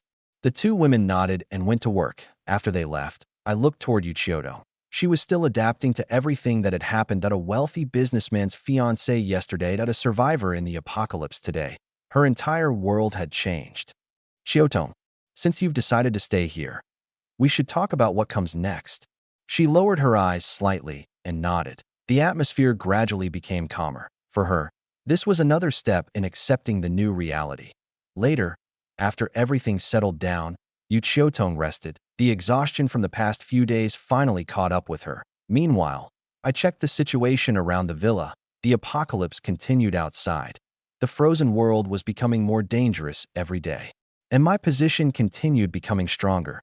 Just as I was about to call Shen Xian and Park Yunying over, my phone suddenly received a message. I looked at the screen. A smile appeared.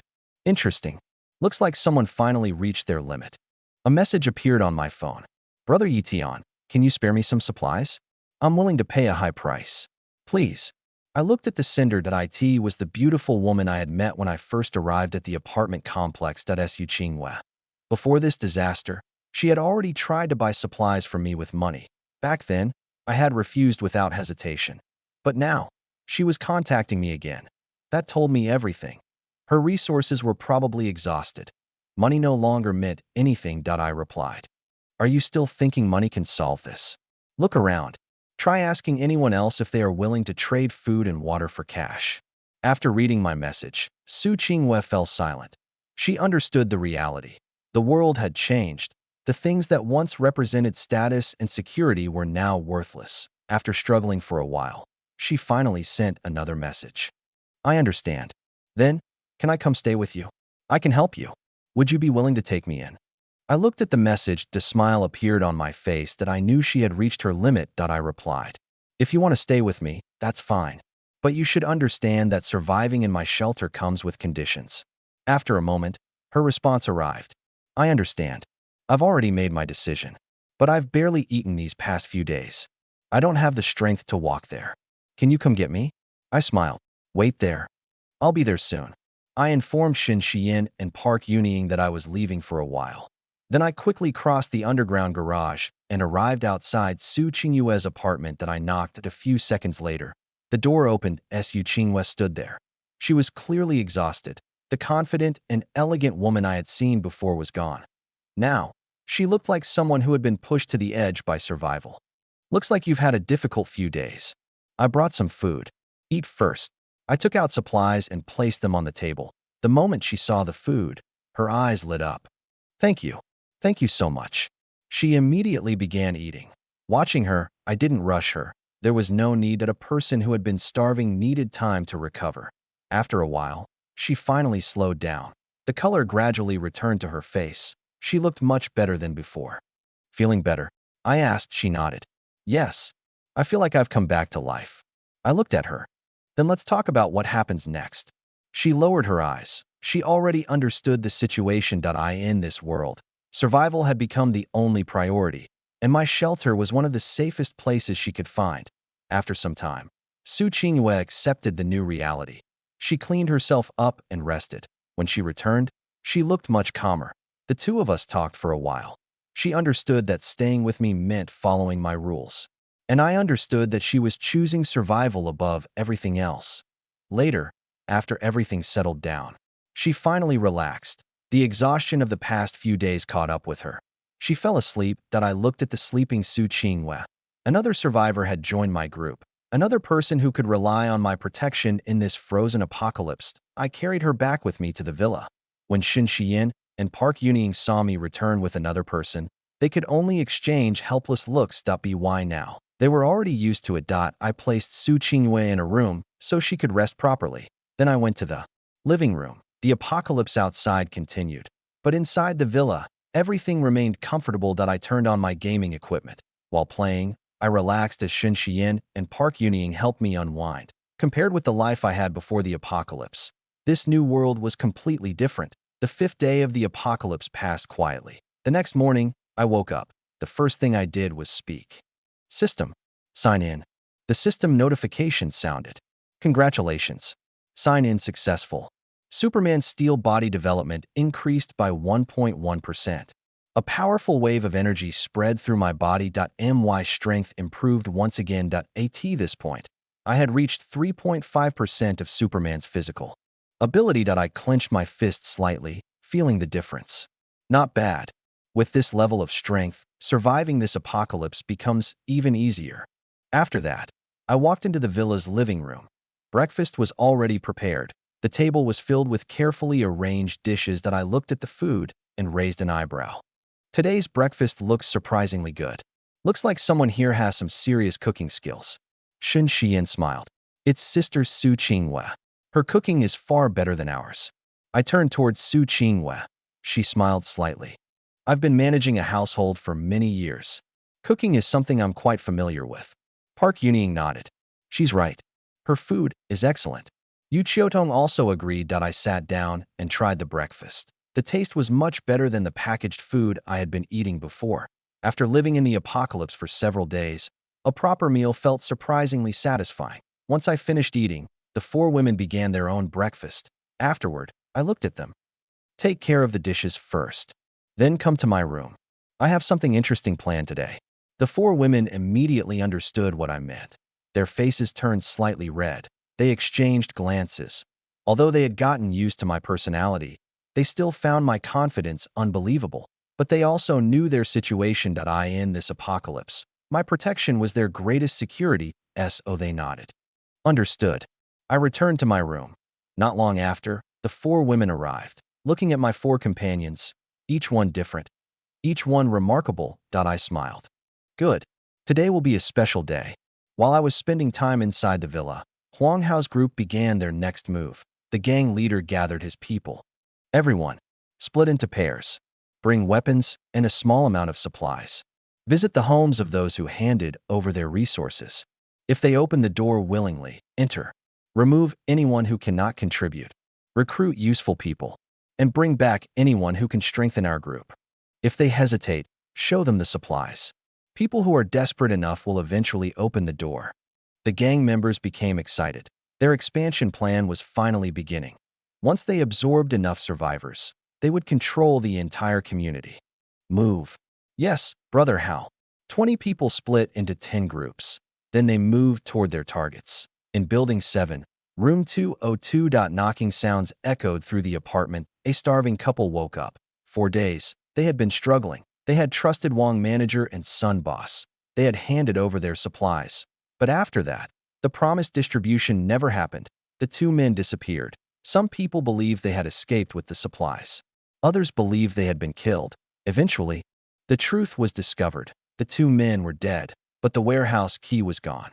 Without the key, the stored supplies remained unreachable. The people who had surrendered their resources were left with almost nothing. The couple inside room 202 was among them. Their food had already run out. Their bodies were weak from hunger. The husband looked toward the door. Could it be the people responsible for distributing supplies? His wife hesitated. I'm not sure. Let's check first. They looked through the peephole. Outside stood 2 men. They carried bags of supplies, but hidden beneath their clothing were weapons. We're here to deliver supplies. The warehouse has been reopened. Distribution has returned to normal. The couple looked at the food bags. Hope immediately appeared on their faces. Finally, they thought things were getting better. The wife opened the door. The 2 men stepped inside. The moment the door closed, their expressions changed. The kindness disappeared. They looked at the weak husband as someone who had no value, and they looked at the wife as a target. The couple quickly realized something was wrong. The men were not here to help. They were here to take advantage of desperate survivors. The husband tried to resist, but he was already weakened from hunger. The situation turned violent. The apartment was filled with panic and fear. Outside, the frozen apocalypse continued, and inside the building, human desperation was becoming just as dangerous as the disaster itself. The sixth day of the apocalypse became a nightmare for many people in the community. Huang Hao's group had the list of everyone who had handed over supplies. They used that information to find their targets one by one. They knocked on doors. They pretended to be delivering supplies. They used people's desperation against them. Once someone opened the door, the gang forced their way inside. Those who had no value to them were eliminated. Those who were strong enough to fight were given a choice: join the group or become an enemy. Anyone who wanted to join had to prove their loyalty. The result was predictable. By the evening of the sixth day, Huang Hao's group had grown much larger. They had gained new members. They had taken more supplies, and the entire community had fallen into fear. Brother Hao, your plan was incredible. Just today, our group has gained dozens of new members. We also collected a large amount of supplies. One of the gang members reported excitedly. Huang Hao adjusted his glasses. A satisfied smile appeared on his face. By the end of the sixth day, his group had expanded to 50 people, a group of 50 strong men. With that kind of force behind him, Huang Hao's confidence continued to grow. His ambition was expanding. Good. Tomorrow morning, we continue. The people here are already afraid. We keep searching. We gather more supplies. We make this entire community ours. Understood, Brother Hao. The gang members celebrated their growing power. Meanwhile, the residents of the community could only hide inside their homes. The world outside was becoming more dangerous, not only because of the frozen disaster, but because of the people who were taking advantage of it. Inside my villa that I had spent the previous day relaxing with my companions. By the seventh day, I decided to slow things down. After breakfast, I arranged everyone's tasks. 2 people handled the villa. 2 people stayed with me. I turned on my computer. Then I continued enjoying the rare comfort I had created in this apocalypse. Of course, I didn't forget the most important thing. System. Sign in. The notification sounded. Congratulations. Sign in successful. Superman's steel body development increased by 1%. A surge of strength flowed through my body. My physical ability improved again. That I had reached 4.5% of Superman's strength. I smiled. Now this is useful. In the apocalypse, supplies are important. But without strength, supplies only make you a target. After enjoying the feeling for a moment, I changed my plan. The game can wait. Let's see what interesting things are happening in the community.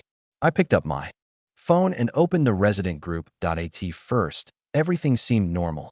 Most messages were people asking for help, people searching for food, people hoping someone could spare supplies. But as I continued scrolling, I saw the real situation. There is a violent group in the community. Everyone be careful. Do not open your doors for strangers. They pretend to deliver supplies. But once you open the door, they attack. Everyone protect yourselves. The messages continued. I understood immediately that a powerful group had appeared in the community. They were using fear to control people.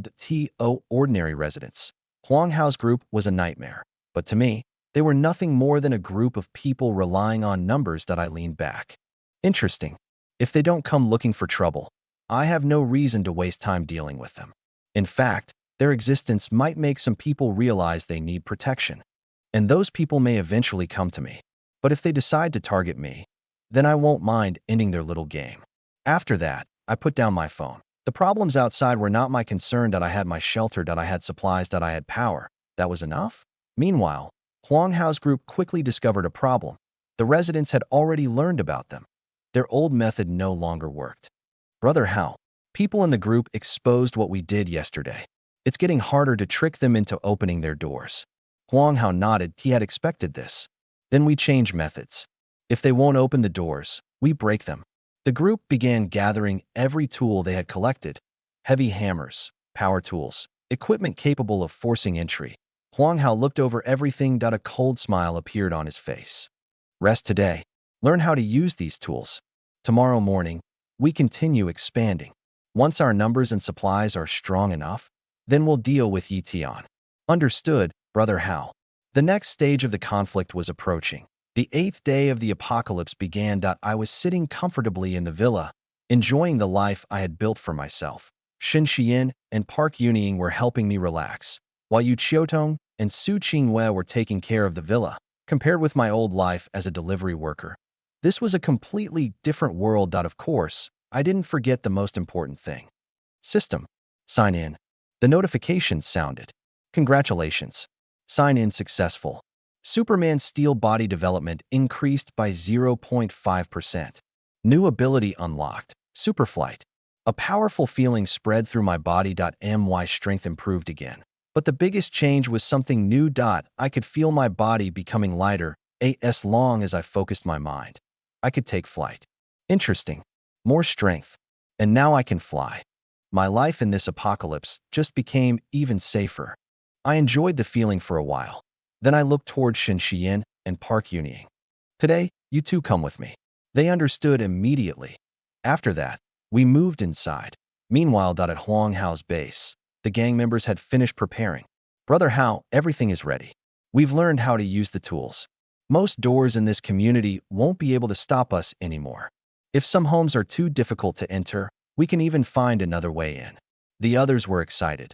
They had tasted power, and now they wanted more. Huang Hao looked at his growing group. 50 people, weapons, supplies. A community full of frightened survivors. A cold smile appeared on his face. Since everyone is ready, then we move. Split into teams. Use the tools. Search every remaining household. Follow the same rules. Those who can join us become part of our group. Those who cannot, remove the threat. Everyone responded. Yes, Brother Hao. The group divided. Then they moved. If the 6th day had been a nightmare for those who surrendered their supplies, then the 8th day became a nightmare for almost everyone. Building 1. Room 202. Open the door. The community is delivering supplies. A voice came from outside. Inside the apartment, 2 sisters froze. They already knew the truth. The so-called supply delivery was a trap. The people outside were using hope to make residents open their doors. The sisters looked at each other. Neither of them moved. They knew the door could not be opened. After waiting for a while, the people outside lost patience. Forget it. Get the tools. Break it. The sound of metal striking the door soon echoed through the apartment. The sisters trembled. They knew what would happen if the door fell. The world outside had changed, and some people had chosen to become monsters. Eventually, the door could no longer hold. The intruders entered, but the situation inside did not unfold the way they expected. The sisters had hidden what little resources they had. They had also prepared a desperate escape route. The attackers found no easy victory. The apocalypse had changed everyone. Some people became predators. Others learned to survive. Building 3. Room 4. A 1.2 strong brothers listened to the sounds outside. Open the door. The community is delivering supplies. The younger brother looked at his older sibling. We can't keep going like this. We're strong, but we still have to eat. Maybe we should join them. The older brother remained silent. He didn't want to become someone like Huang Hao's group. But after days of hunger, the reality of the apocalypse was crushing him. The younger brother continued. Brother, this world is different now. People who still hold on to the old rules are starving. Those who abandon them are surviving. The older brother lowered his head. He hated admitting it, but there was truth in those words. After a long silence, he finally nodded. You're right. The old world is gone. We need to survive first. The 2 brothers opened the door themselves. We want to join your group. The gang members looked them over. Strong bodies, useful strength. They immediately accepted. Good. But if you want to join, you need to prove yourselves. The brothers understood. They had crossed a line they could never return from. Soon, they followed Huang Hao's people to the next target. And that day, more survivors lost their way in the apocalypse. The community was no longer just fighting against the frozen disaster outside. It was fighting against what people were willing to become. As Huang Hao's group continued their rampage, news of their forced entries and murders quickly spread throughout the community group. Those killers are getting crazier. They've already broken into many residents' homes. It's horrible. Honestly, the ones they kill are the lucky ones. At least their suffering ends quickly. The truly unfortunate ones are the women they take away. Even worse, more and more strong men in the community have joined that group. If this continues, their numbers will keep growing. Eventually, none of us will be safe. What are we supposed to do? We can't just wait here to die. Everyone needs to think of a way. We have to fight back. Looking through the messages in the group, I couldn't help but smile coldly. Then I casually put down my phone. I went right back to enjoying my comfortable life. Shinxian and Park Union continued helping me relax while I played games. The lives of the other residents had nothing to do with me. Whether they waited helplessly for Huang Hao's group to come for them, or whether they gathered together and fought back, I didn't care. They could do whatever they wanted to for Huang Hao's gang. Even if their numbers increased tenfold, in my eyes they were still nothing more than a group of insignificant insects. With my current strength, there was no reason for me to fear them. I stayed inside my villa, enjoying my peaceful life in the apocalypse. Meanwhile, inside another private villa in the community, a beautiful woman with an elegant and intellectual appearance was trembling in fear. If I were there, I would have recognized her immediately. She was the same woman I had met when I first arrived at this community. Back then, she had looked at me with obvious disdain. But now, the pride and confidence from before had completely disappeared. All that remained was fear. How did this happen? How did everything become like this? If those killers break into my house, what will happen to me? Thinking about being surrounded by dozens of violent criminals made her body go cold. Her name was Yi Bingming. From the information in the community group, she knew that Huang Hao's group already had at least 50 members. If she really fell into their hands, her fate would be unimaginable. She had enough supplies, food, water, everything needed to survive, but supplies were meaningless if she couldn't protect herself. What should I do? What can I do to stay safe? Yi Bingming desperately tried to find a solution, but in this apocalypse, where strength had become the only rule, what could an ordinary woman without combat ability do? After thinking again and again, only one answer remained. Find someone strong enough to protect her in the entire community, aside from Huang Hao's group. There seemed to be only one person, the delivery worker who owned a gun. Thinking of Yi Tian, Yi Bingming frowned. Going to his place for shelter, compared with falling into Huang Hao's hands. It was obviously the better choice, at least if she stayed with Yi Tian. She only needed to rely on one person. But if she was captured by Huang Hao's group, she couldn't even imagine what would happen. Do I really have to go to that delivery worker? To rely on someone like him? Yi Bingming covered her face and cried. She was unwilling. Before the apocalypse, she was the CEO of Weiguang Technology. A true career woman. Highly educated, beautiful, successful. There had never been a shortage of excellent men pursuing her. But Yi Bingming had always been proud. She had extremely high standards. She never cared about ordinary men. Yet now, reality had forced her into a choice she never wanted to make. No, I can't give up like this. There must be another way. Yi Bingming refused to accept reality. She continued thinking, searching for another solution. But at that moment, knock, knock, knock. Someone knocked on the villa door. Open the door. The community is delivering supplies. A voice came from outside. Yi Bingming froze. Her entire body trembled. They had arrived. The killers had found her. My villa door is strong. They won't break through immediately. I still have time. I have to think of something. She forced herself to calm down. But outside, the criminals were already losing patience. Brothers, start. Soon, the sound of tools hitting the door echoed throughout the villa. Bang, bang, bang. Every strike felt like it hit Yi Bingming's heart. Cold sweat appeared on her forehead. She had already spent so much time thinking, but she still had no solution. She couldn't stop them. She couldn't escape. She couldn't fight. The sound of the door becoming weaker and weaker pushed her toward despair. Finally, one person's figure appeared in her mind again. Yi Tian. The situation has reached this point. I only have one choice. I have to find him. Yi Bingming clenched her teeth. Forget it. Even if he is just a delivery worker. In this apocalypse, he is still a powerful person. The past doesn't matter anymore. At that moment, her mindset changed completely. She picked up her phone, opened her chat with Yi Tian. Then she sent several full-body photos without filters. Meanwhile, inside my villa I was still enjoying my game. I didn't notice the message immediately. Only after defeating the boss did I lazily pick up my phone. Then I saw it. Oh, this isn't the woman who looked down on me when I first arrived. Yi Bingming. The intellectual CEO type. I looked at the photos she sent, then I laughed. So she wants to come here for shelter. Interesting. I'll accept another beautiful companion. I put down the game. After saying goodbye to my current companions, I left the villa. Then I headed toward Yi Bingming's house. The storm outside continued to rage, but I didn't let it slow me down. After leaving my villa, I activated my newly awakened flight ability. This time, I didn't bother taking the underground route. Instead, I flew directly through the frozen hailstorm outside. The deadly ice pellets that would have injured ordinary people struck my body without causing any damage. With my enhanced physique, the extreme weather was nothing more than a minor inconvenience. Before long, I arrived near Yi Bingming's villa. Inside the villa, Yi Bingming was already close to breaking down. She kept pacing anxiously, her mind filled with panic. Why hasn't that delivery worker replied yet? Did he not see my message? Or is he also afraid of those killers and unwilling to come?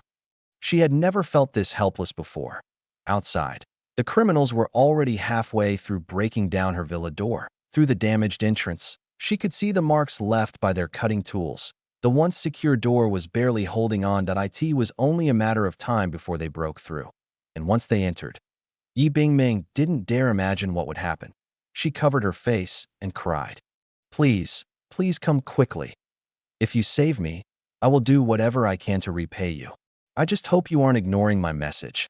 I hope you're already on your way." At that moment, a loud crash echoed through the villa. The door finally collapsed. 5 armed men stormed inside. When they saw Yi Bingming sitting there in fear, their eyes immediately lit up. 1 look was enough for them to realize she was different from the ordinary residents they had encountered. Her appearance, confidence, and presence were those of someone who had lived a completely different life before the apocalypse. Haha, looks like the villas really do have better targets. Didn't expect us to find someone like this today. The criminals laughed. Yi Bingming looked at their expressions and felt absolute despair. She wanted to escape. She wanted to fight back. But fear had drained all her strength. Her legs refused to move. It's over. I can't escape this. Rather than fall into their hands, she would rather end everything herself. With that thought, she forced herself to stand. But before she could do anything reckless, one of the criminals grabbed her arm and stopped her. She struggled, but she was powerless. Her last hope disappeared. She closed her eyes. Then, a gunshot rang out. Bang! The criminal closest to her collapsed instantly. The others froze. What was that? A gun? Could it be that guy from the community, the one with the pistol? Their confidence disappeared. They immediately looked around, searching for the shooter. They no longer cared about Yi Bingming. Their only concern was surviving. Meanwhile, Yi Bingming slowly opened her eyes that a familiar figure appeared in her mind. The delivery worker T had come. She was saved. Another gunshot sounded. Bang! Another criminal fell. The remaining 3 finally understood. They had no chance. Run! Split up! At least one of us can escape. They turned and fled in different directions, but I watched them leave without any concern. Do you really think splitting up will help? You're still slower than a bullet. I raised the Desert Eagle. 3 shots. Bang, bang, bang. The 3 remaining criminals collapsed before they could get far. The villa became silent. After dealing with the attackers, I looked toward the woman sitting on the floor. Yi Bingming, the former CEO who had once looked down on me. Now, she was simply someone trying to survive in the apocalypse that I walked over. You're safe now. Before I could say anything else, she suddenly rushed forward and hugged me. Her voice trembled. You finally came. Do you know how scared I was? I really thought I was finished. Please take me with you. I don't want to live in fear anymore. I'll do whatever I can to help you. I looked at her. This woman was clearly different from ordinary survivors. Her appearance, intelligence, and confidence were all exceptional. But in the apocalypse, none of that mattered as much as survival. That I didn't care whether her words came from gratitude, fear, or genuine trust. What mattered was that she had made her choice. You're safe now. Come with me. But understand one thing. When you enter my home, you will be one of my helpers, not a master of the house. Do you understand? Yi Bingming lowered her head. After everything she had experienced, she no longer had the pride she once carried. She nodded. I understand. I was satisfied. Then I brought her back to my villa. When we arrived, I handed her over to Shen Xian. Xian, Take her to clean up first. And teach her how things work here. Shen Xian nodded respectfully. Understood, master. By noon on the 8th day of the apocalypse, I was still enjoying my comfortable life. While two of my servants helped me relax, I casually played games and ignored everything happening outside. Not long after, Yi Bingming finished cleaning up and was brought before me by Shen Xian. The former CEO who once stood at the top of the business world was now standing in front of me as another survivor seeking protection. Are you ready? I asked with a smile. Yi Bingming took a deep breath. I've already made my decision. Let's begin. I nodded. Since you've made up your mind, I won't hold back. After that, we entered one of the larger rooms. Meanwhile, outside my villa, Huang Hao's group continued their rampage. In just one morning, they had already killed numerous residents and captured more women. Their numbers had also continued to grow. The group that originally had just over 50 members had now expanded to 65. Their strength had increased once again. Brother Hao, we already have 65 people. I think our numbers are enough. Isn't it time to deal with that delivery guy? Exactly. That guy has too many supplies, and the women around him are far better than the ones we've found. If you give the order, we'll go after him immediately. We can take his supplies and bring those women back. The suggestions from his subordinates made Huang Hao narrow his eyes. He didn't answer immediately. In his mind, 65 people really did give them a chance against me. But attacking now was still too risky. Even if they won, their losses would probably be heavy. And if their forces were weakened afterward, the remaining residents might gather together and fight back. That possibility couldn't be ignored. For Huang Hao, survival depended on patience. So he decided to eliminate the weaker residents. First, only after controlling the entire community would he make his move against me. Thinking this, Huang Hao looked coldly at his subordinates. Are you trying to teach me how to lead? The men immediately became nervous. No, Brother Hao, we wouldn't dare. If you aren't trying to teach me, then stop suggesting foolish plans. We continue following the original strategy. Expand our numbers first. Understood. After warning them, Huang Hao's men gave up on attacking me for the moment. Their next step was simple. Rest, recover, then continue expanding. Huang Hao looked toward the supplies they had collected and the people they had captured. Everyone has worked hard today. Take a break. If you're hungry, eat. If you want to relax, do whatever you want. The criminals immediately turned their attention toward their captives. The atmosphere quickly became chaotic. To them, the apocalypse had become an excuse to abandon every rule and restraint. Huang Hao stood aside, his eyes cold. Just wait. Once I've cleared out the rest of this community, my group will become even larger. At that point, even if you have a gun, what can you do? No one can stop 100 people charging at once. That afternoon, because Huang Hao's group was resting, the remaining residents temporarily avoided disaster. But everyone understood one thing. They couldn't continue hiding that if they did nothing, they would eventually be found. They needed to unite. Messages flooded the community chat. Old Lu, your son is strong. Let him organize everyone. Yes, we need someone capable of leading us. Your son served in the military before. He understands combat better than most. Hearing these messages, Old Lu looked toward his son. The young man understood what his father wanted to say. After a moment of silence, he nodded. Everyone is trusting me. Then I'll take responsibility. We'll organize together and fight back against those killers. Soon afterward, Old Lu's son gathered the remaining residents near the underground parking area.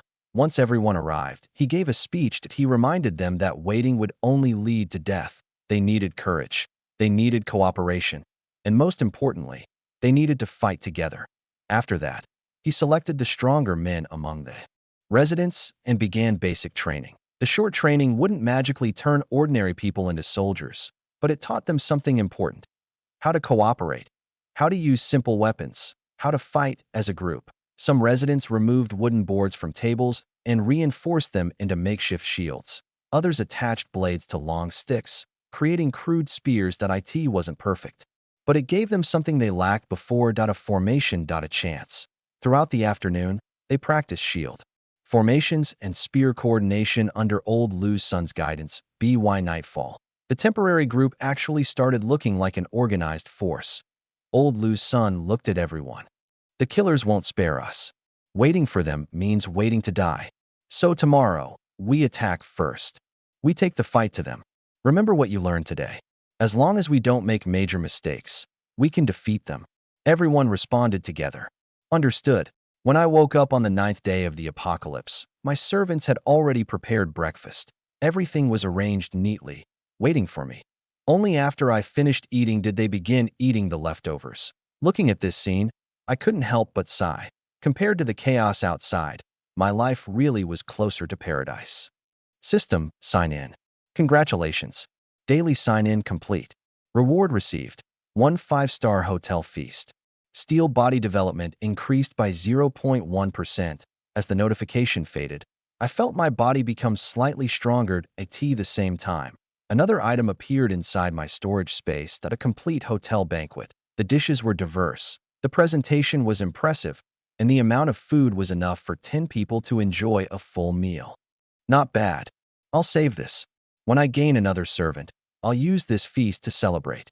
After that, I stretched out comfortably on the sofa and started playing games. Soon, 2 of my servants came over to help me relax. For me, the apocalypse had become almost peaceful. Meanwhile, the residents gathered by Old Lu's son were preparing for battle. Once again, he assembled everyone with fighting ability.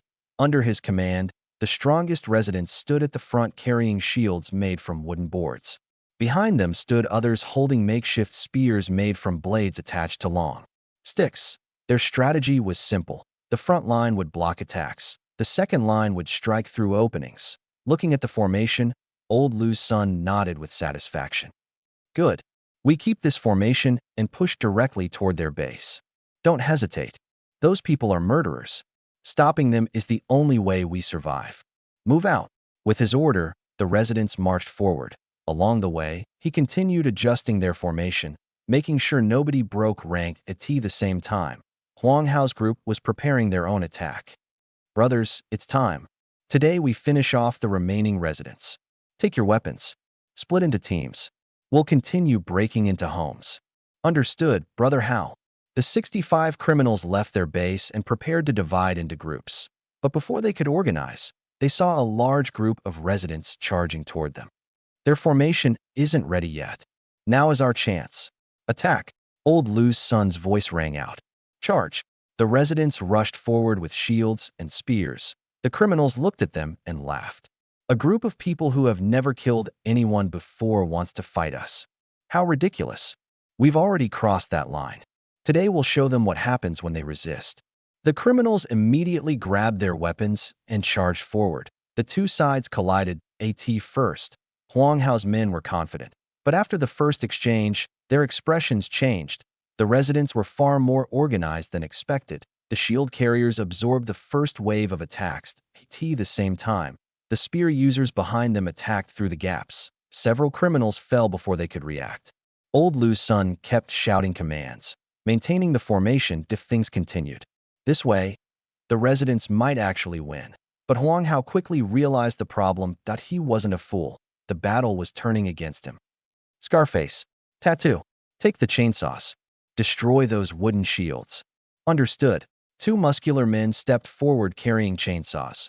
They were old partners who had worked with Huang Hao even before the apocalypse. They knew how to fight, and they knew how to hurt people. The chainsaws tore through the wooden boards. The shield formation collapsed almost immediately. The residents at the front lost their protection. Huang Hao's eyes lit up. Good. Their shields are useless now. Everyone push forward. Kill them. The criminals surged ahead. Without the shield wall, the residents struggled to resist. Many fell. Seeing the situation change, Old Lu's son immediately reacted. Everyone, forget the shields. Use the spear formation. We fight them directly. He picked up his own weapon and stepped into the front line. Seeing their leader fighting beside them, the residents regained some courage. They reorganized. They fought back. Several criminals were taken down, but the difference in experience was too great. Huang Hao quickly understood the key. It's that guy, the one giving orders. He's the reason these people can still fight. If we kill him, this battle ends. Huang Hao immediately sent several of his strongest men after Old Lu's son. These men had followed him before the apocalypse. They were experienced. They were ruthless. During the fight, one of them was stabbed through the body by a spear, but instead of falling immediately, He grabbed the spear's shaft and forced himself forward. He pushed through the pain and reached the residence formation. Die. With his final strength, he threw a hidden knife. Old Lu's son froze for a moment. That moment was enough. The blade struck. The resident's commander collapsed. Their leader was dead. And once their backbone disappeared, the remaining residents lost their will to fight. The formation broke apart. The battlefield became chaos. Within a short time, dozens of people lay motionless on the ground. Don't kill me. I surrender. I'll join you. I don't want to die. One after another, the remaining residents dropped their weapons and begged for survival. They had gathered together out of desperation, but they had never truly become soldiers. Huang Hao looked at them and made his decision that he wouldn't kill them. They were more valuable alive. They were manpower. After absorbing the survivors, Huang Hao asked, "How many people do we have now?" A subordinate counted. Including the new members, about 70. Huang Hao smiled. Good. This afternoon, we finish clearing the remaining residents. Tomorrow morning, we deal with that delivery guy. Yes, Brother Hao. By the afternoon of the 9th day of the apocalypse, Huang Hao's group had completely gone out of control. They split into 10 teams, each with 7 people, and continued sweeping through the remaining homes in the community. Most of the residents left behind were either elderly, injured, weak, or people without the strength to fight back. Against Huang Hao's armed group, they had almost no chance. One after another, doors were broken open, supplies were taken, people were killed. The entire neighborhood chat exploded once again. Those killers are attacking again. The people who tried to stop them must have failed. It's over. Even our last hope is gone. Are we really just waiting here to be slaughtered? I'm terrified if they find me. What will happen to me? Fear spread through the entire community. Everyone knew that if Huang Hao's group reached their door, they might not survive. And at that moment, someone remembered me. The guy with the gun. He killed more than 20 people on the first day. Maybe he can deal with those criminals. That's right. Tag him. Ask him for help. Soon, messages started flooding the group. People began mentioning my account repeatedly. They wanted me to step forward. They wanted me to save them. I looked at the messages and couldn't help but laugh. Before the apocalypse, these people had looked down on me. When everything first collapsed, they called me cruel. They criticized me for protecting myself instead of helping them. But now that danger was at their doorstep, they suddenly remembered I existed. They wanted my help. I shook my head. I'm supposed to save people who never cared whether I lived or died. No thanks. I had no interest in playing hero. Instead, I sent an old message back into the group. Looking for female survivors willing to stay. Food and shelter provided. Send unedited full-body photos if interested. The moment the message appeared, the chat went silent for a moment. Then everyone exploded. People are dying outside, and you're still thinking about women? You actually have the ability to help, but you refuse? You're still only thinking about yourself? You'll regret this. I ignored them. They could say whatever they wanted. Soon enough, most of them would no longer have the chance to complain. I put down my phone and went back to my game. The apocalypse outside had nothing to do with my peaceful life inside. While the community descended into chaos, someone else was hiding. Deep beneath a villa, in a hidden underground room, a woman sat quietly in the darkness. Her face was pale. Her body was weak. She had already run out of most of her supplies. Food has been gone since yesterday. Even my drinking water is almost finished. She looked around the underground shelter helplessly. When will this nightmare end? Her name was Su Yaoxiu. Before the apocalypse, she was a famous actress. She owned several properties. And this villa in the Nine Dragon Lake community was one of them. The underground room beneath the villa had been built as a private shelter. That decision had saved her life. Earlier, members of Huang Hao's group had broken into her villa, but she had hidden underground and escaped detection. However, surviving the attackers didn't solve everything. She was still trapped. And she was running out of food and water. Su Yaoxiu stared at the exit. If she stayed here, she might avoid being discovered. But eventually, she would die from hunger and thirst. If she left the shelter to search for supplies, she might run directly into Huang Hao's people. Neither choice offered a good outcome. Then she noticed a message in the community chat. Looking for female survivors. Food and shelter provided. She recognized it immediately. It was from the man with the gun. The same person who had posted this offer days earlier. Su Yaoxiu frowned. Everyone else is terrified of those criminals. But he still dares to make this kind of offer. Does he really have the confidence to ignore them? After thinking for a while, she decided to contact him. Soon, she sent several unedited photos of herself. When I saw the pictures, I immediately recognized her. This is Su Yaoxiu, the actress everyone was talking about before the apocalypse. I hadn't expected someone like her to be living in this community. Beside me, Yi Bingming heard the name and looked over. Master, I know her. She's even more impressive in person than in movies. She would definitely stand out among your servants. I smiled slightly. A famous actress contacting me during the apocalypse was certainly unexpected.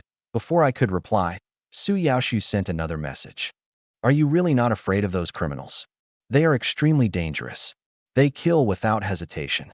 If I go to your place, can you really bring me there safely? I looked at the message and smiled. Those criminals, I had never considered them a threat. They're nothing but a group of ordinary people relying on numbers. If you want to come here, I can bring you over whenever you're ready.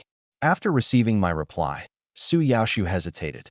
Then her expression changed. If I truly had the strength to ignore Huang Hao's group, then staying with me might be the safest choice. She had worked in the entertainment industry before the apocalypse. She understood the reality of that world.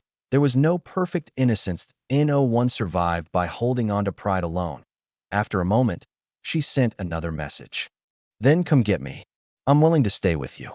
But I need to make one thing clear. I want to be your official partner. The others cannot take that position. I want to be the woman in charge of your home. I looked at the message and smiled. This actress certainly had confidence. But confidence was not always the same as having the power to decide that I in this new world. Strength was the only thing that truly mattered. And soon, Su Yaoxiu would understand that. When I saw Su Yaoxiu's message, I couldn't help but laugh. She still didn't understand the situation she was in. She actually thinks she can negotiate with me. The servants around me immediately became curious. Master, what did she say? Shen Xian asked. That Yi Bingming looked over as well. Don't tell me she's trying to set conditions. I showed them the message. Su Yaoxiu wanted to become my official partner. She wanted to be the person in charge of my home. The moment they read it, the expressions on my servants' faces changed. She really thinks she still has the right to choose. Yi Bingming said. Before the apocalypse, being famous may have meant something. But now, survival is everything. Pu Yunying crossed her arms. Strength decides everything in this world. Su Qingyue and Yu Qiudong also looked surprised. They clearly hadn't expected Su Yaoxiu to make such a request. I smiled. Don't worry. In this apocalypse, I'm not interested in having a so-called official wife. Anyone who comes here for protection becomes my servant. My rules won't change. Hearing that, the women around me relaxed. They had accepted following me because I had the strength to protect them. But if someone suddenly appeared and tried to take control of everything, that would obviously be different. I looked back at my phone and replied to Su Yaoxiu. Anyone who comes here becomes my servant. The position you're asking for doesn't exist. A short while later, her reply came. You want me to become your servant? Do you know who I am? I won't accept that. I simply answered. Then don't. When you change your mind, you can contact me. After that, I put down my phone. I had no reason to argue. Whether Su Yaoxiu came or not didn't matter. I already had 5 capable servants with me. While life was comfortable enough, so I went back to my game. With 5 people helping me relax and taking care of everything around me, the chaos outside felt like it belonged to another world. Deep underground beneath the villa, Su Yaoxiu stared at her phone. After seeing my final reply, she angrily threw it aside. How could he refuse me? I'm a famous actress. Even if I agreed to stay with him, I was willing to accept that he already had other women around him. And he still wants me to become a servant. She was furious. Before the apocalypse, she had always been surrounded by attention. Countless people wanted to get close to her. She had never imagined that one day she would have to ask someone else for protection. And even worse, that person would refuse her conditions. But after her anger faded, reality returned. Her supplies were almost gone. Her water was nearly finished. Her body was already becoming weaker. The dry feeling in her throat and the hunger in her stomach reminded her of the truth. Pride could not keep her alive. Then suddenly, she heard voices above her. Brother, didn't we already search this villa? There shouldn't be anything useful left. Another voice followed. Yeah, why are we wasting time here again? A third man answered calmly. I just remembered something. The day before everything collapsed, I was patrolling the neighborhood. I personally saw the famous actress Su Yaoshu move into this villa. The two men immediately became interested in Su Yaoshu. Everyone knew that name, a famous actress, someone whose appearance and reputation had made countless people admire her. The leader of this group had worked as a security guard in the community before the apocalypse. If he said he had seen her enter this villa, there was a good chance he was right. Are you saying Su Yaoshu might still be here? But that doesn't make sense. We searched this place carefully last time. We didn't find anyone. The leader smiled. Some villas in this neighborhood have underground rooms. Maybe we missed her because she was hiding below. The other two men immediately became excited. That's possible. Very possible.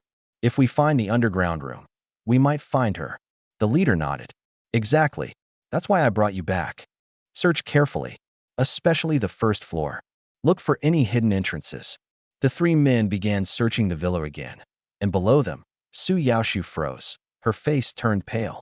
Cold sweat formed on her forehead. They had found her hiding place that I had been watching the situation unfold from a distance. Huang Hao's group had become more and more aggressive, and now even the remaining residents were desperate enough to ask me for help. But I had no intention of becoming some kind of savior. When people needed me, they came to me. When they didn't, they ignored me. That was the reality, and I had already chosen my own path. While I was relaxing at the villa, Su Yaoshu was facing a completely different kind of crisis. Deep underground beneath her villa, she sat in silence. Her supplies were almost gone. The criminals outside were getting closer, and she finally understood that she had no room left to negotiate. What do I do now? If they find me, Su Yaoshu shuddered. The entire community had already heard about Huang Hao's group. Anyone they caught without enough strength to resist was unlikely to escape. And Su Yaoshu was not just another survivor. She was a famous actress before the apocalypse. Her identity made her even more noticeable. The thought of falling into their hands filled her with fear. She covered her face and cried. Someone, please save me. I don't want to end up in their hands. Then one person appeared in her mind to me. The man who had offered her food and shelter. The man who had told her she could survive if she accepted becoming my servant. Before, she had refused. She had tried to negotiate. She had wanted a different position. But now, reality had forced her to reconsider. She had three choices: stay hidden and eventually run out of supplies, leave and risk being discovered by Huang Hao's people, or contact me and accept my conditions. None of the choices were comfortable, but one of them offered a chance to survive. After a long struggle, Su Yaoshu picked up her phone. She sent me her photos again, and this time, her message was different. She agreed. She was willing to become my servant. That I didn't see her message immediately. I was still playing a game. Only after finishing the level did I finally check my phone. When I saw Su Yaoshu's request, I smiled. So she finally made her choice. I wasn't surprised. The apocalypse had a way of changing people's priorities. That I stood up. After informing the others, I left the villa and headed towards Su Yaoshu's location.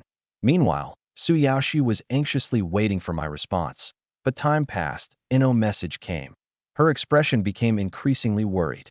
Did he get angry because I asked for too much before? I should have accepted earlier. She regretted her decision.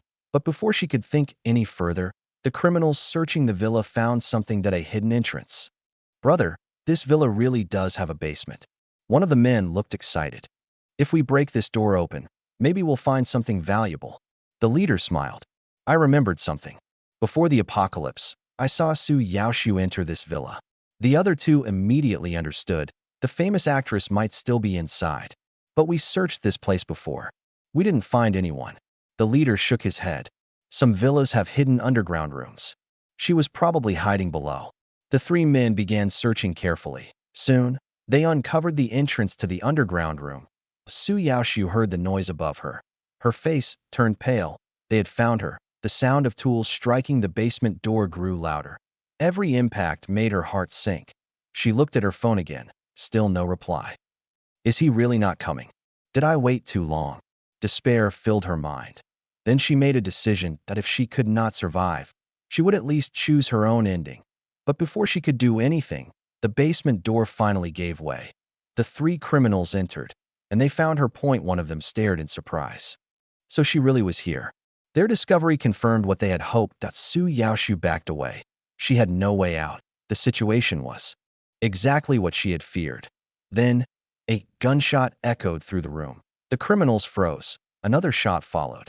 Then another. In only a few seconds, the threat was gone. Su Yaoshu slowly opened her eyes. Standing in front of her was me. You're safe now. Come with me. From now on, you'll stay at my place. Su Yaoshu looked at me. This time, she didn't argue. She simply nodded. Everything she had experienced had already changed her answer. Survival came first. Not long after, I brought Su Yaoshu back to the villa. Xian, take her to clean up. Then teach her the rules here. Shun Xian nodded. Understood, master. And just like that, the famous actress Su Yaoshu became another member of my household. I had already made my decision. Before leaving this city to search for the police headquarters and claim the system's special reward, I needed to remove the biggest threat inside the community, Huang Hao's group. If I left them alive, my servants could be in danger while I was away. That was something I wouldn't allow. The 9th day of the apocalypse had become a nightmare for almost everyone else in the community. While Su Yaoshu had been rescued by me, the remaining residents had suffered under Huang Hao's group. By the time night arrived, most of the residents had either been killed or forced to surrender. Huang Hao's team had grown stronger. They had gathered supplies. They had recruited more people. And now they had nearly 70 members. Inside their temporary base, the criminals were celebrating. Brother Hao, we have enough people now. That guy with the gun is the only one left. His supplies and the women around him are far better than anything we've collected. The men were excited to owe them. I was simply their next target. Huang Hao smiled coldly. Everything had gone according to his plan. The resistance from some residents had caused minor losses, but compared with what they gained, it was nothing. He believed he had accumulated enough power. Tomorrow would be the day he took everything from me. Rest tonight. Tomorrow afternoon, we go after that delivery worker. Once he's dealt with, everything he owns will belong to us. The criminals cheered. They believed victory was already in their hands. Meanwhile, inside my villa, things were completely different. Su Yaoshu had already accepted her new role. After learning the rules of being my servant from Shun Xian, she officially became another member of my household. To celebrate, I took out the 5-star hotel meal I had stored in my inventory. Everyone enjoyed a proper feast. Afterward, while the others cleaned up, Su Yaoshu stayed behind with me. The night passed peacefully. When I woke up the next day, it was already close to noon. The first thing I did was sign in. System, sign in. A notification appeared. Sign in complete. Reward received. 1 5-star hotel feast. Steel body development increased by 0.1%. The host has completed 10 consecutive sign-ins. A one-time sign-in location has been unlocked. Jinlin City Police Headquarters. Please proceed there to claim the reward. The daily reward itself was nothing special, but the newly unlocked location caught my attention. A one-time sign-in location. That meant I could only receive the reward once. And a police headquarters during the apocalypse. I was curious what kind of reward the system had prepared. System, if I arrive at that location, I can sign in and receive the reward. And I can only do it once. Confirmed. I smiled. Then I'll definitely make a trip there. But first, I needed to deal with Huang Hao. Just as I was preparing to move, Piao Yunying came to find me. Master, those criminals are coming toward our villa. Are you planning to fight them? I laughed. I was just thinking about going to find them myself. Looks like they saved me the trouble. Good. Then I'll take all of their lives here. I walked outside. The sound of Huang Hao's people breaking through the villa entrance was already clear. I looked at my servants. Everyone except Yunying, go inside. The scene outside might be unpleasant. The others quickly followed my instructions. Only Piao Yunying remained, a professional killer. She wasn't afraid.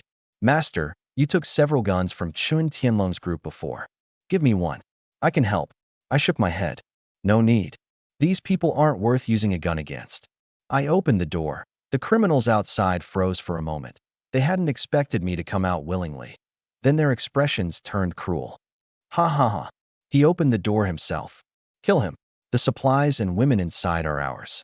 They rushed forward. The first group reached me with their weapons raised. I didn't even move. Then I punched. The impact exploded through the front line. The closest attacker flew backward and crashed into the people behind him. 1 strike. More than 10 men fell instantly. The rest finally realized something was wrong. But by then, it was already too late. I stepped forward. Their weapons could not hurt me.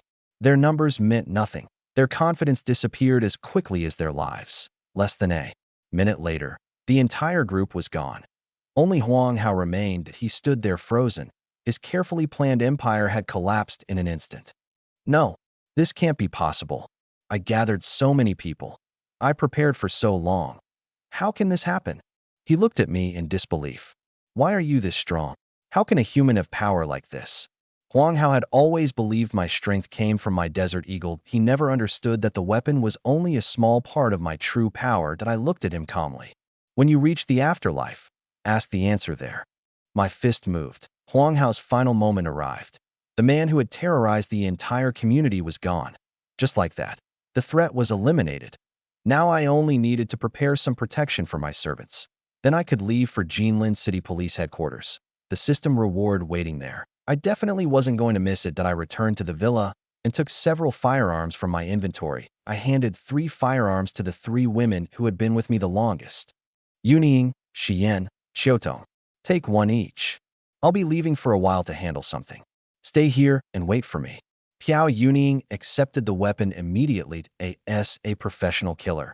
Firearms were something she was extremely familiar with. Shin Xian and Yu Xiaotong, however, looked completely lost. They had never used guns before. Yunying, while I'm gone, teach them how to use them. That's all. Protect yourselves. I gave them a final reminder before leaving. Don't worry, master. With me here, nothing will happen.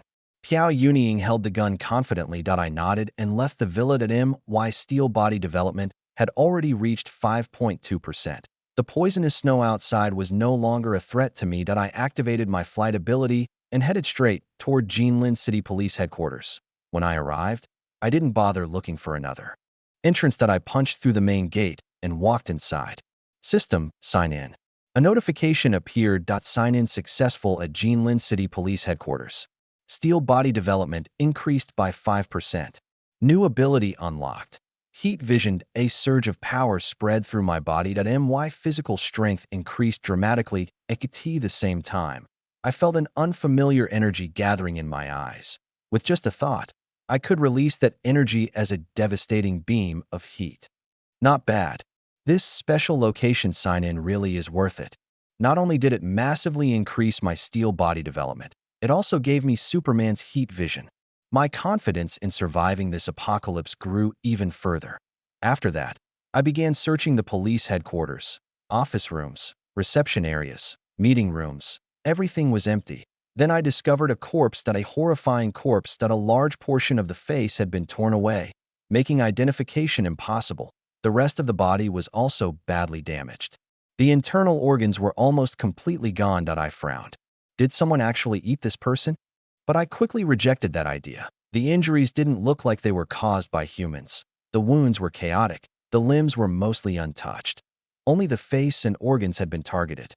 Internal organs removed, messy wounds, but the limbs mostly intact. Could this have been done by some kind of beast? That was the only explanation that made sense. But another question followed. What kind of beast could appear inside the police headquarters? Could some animal have escaped from a zoo? That seemed unlikely. The zoo was far away, and under this extreme disaster, even powerful predators would struggle to survive. Strange. I guess I'll find out if I keep searching. I wasn't worried. With my current strength, there was nothing inside this building that could threaten me. As I went deeper, I found more bodies. Judging from their uniforms, they were all police officers. Their deaths were almost identical. Their internal organs had been torn out. The rest of their bodies showed signs of violent attacks. The more I saw, the more curious I became. Interesting. I really want to know what exactly did this. I continued forward. Then suddenly, something appeared behind me. A massive shadow. A huge mouth opened. Sharp teeth rushed toward me. The creature bit down with all its strength, but the result shocked it. My body didn't move. Its teeth couldn't break my skin.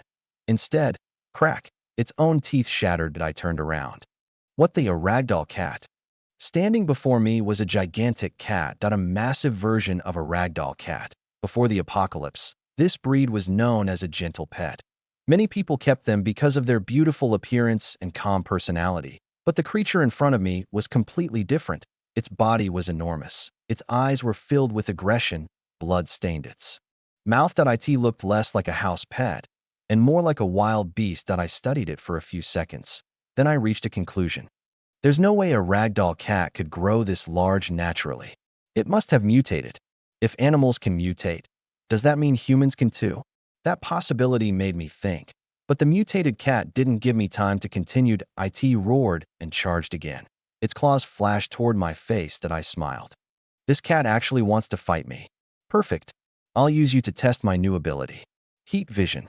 The next moment, two blazing beams shot from my eyes. The red energy cut through the mutated cat effortlessly.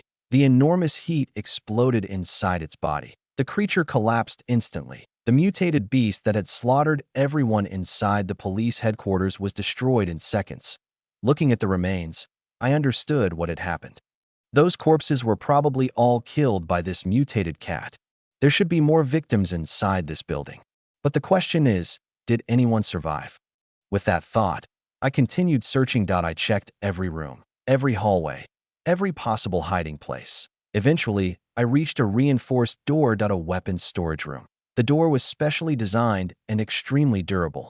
Normally, opening it would have been difficult, but for me, it was simple. I activated heat vision. The lock melted instantly. I pushed the door open. Inside was a large collection of weapons and equipment.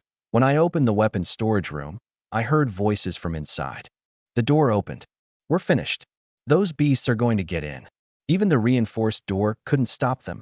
I paused. I hadn't expected anyone to still be alive inside. A moment later, 3 people cautiously stepped out. There was 1 man and 2 women. All 3 were wearing thick military coats, and each of them carried a firearm. I glanced over them calmly. The man immediately looked at me with anger. Why did you open this door? Are you trying to get us killed?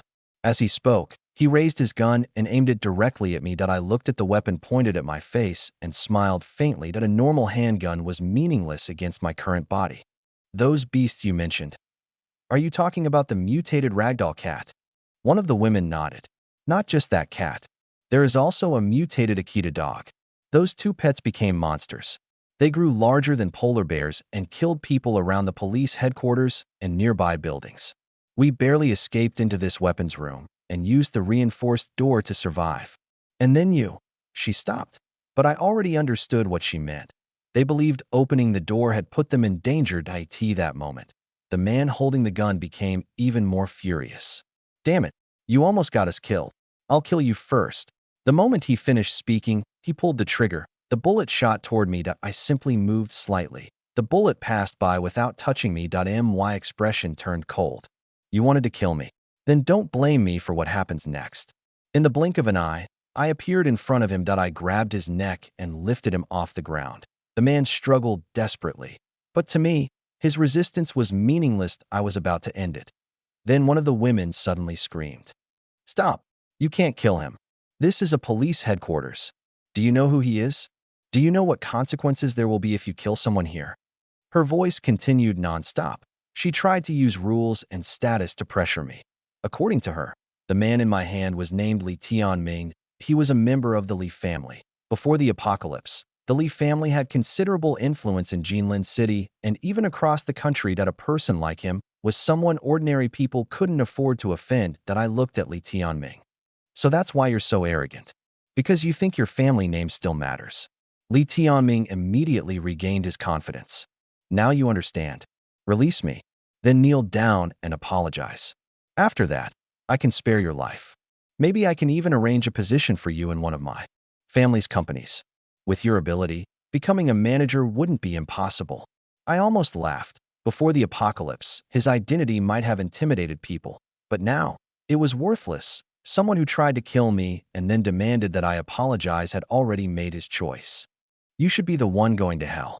I tightened my grip. Crack. His neck broke. Li Tianming went silent forever. The woman stared at me in disbelief. You actually killed him. You knew he was from the Li family and still killed him. You're finished. You don't understand the power of the Li family. Once I tell them what happened here, you. Her words continued. But to me, they were nothing more than noise, like an annoying insect buzzing near my ear. You really talk too much. I waved my hand. The woman was thrown aside.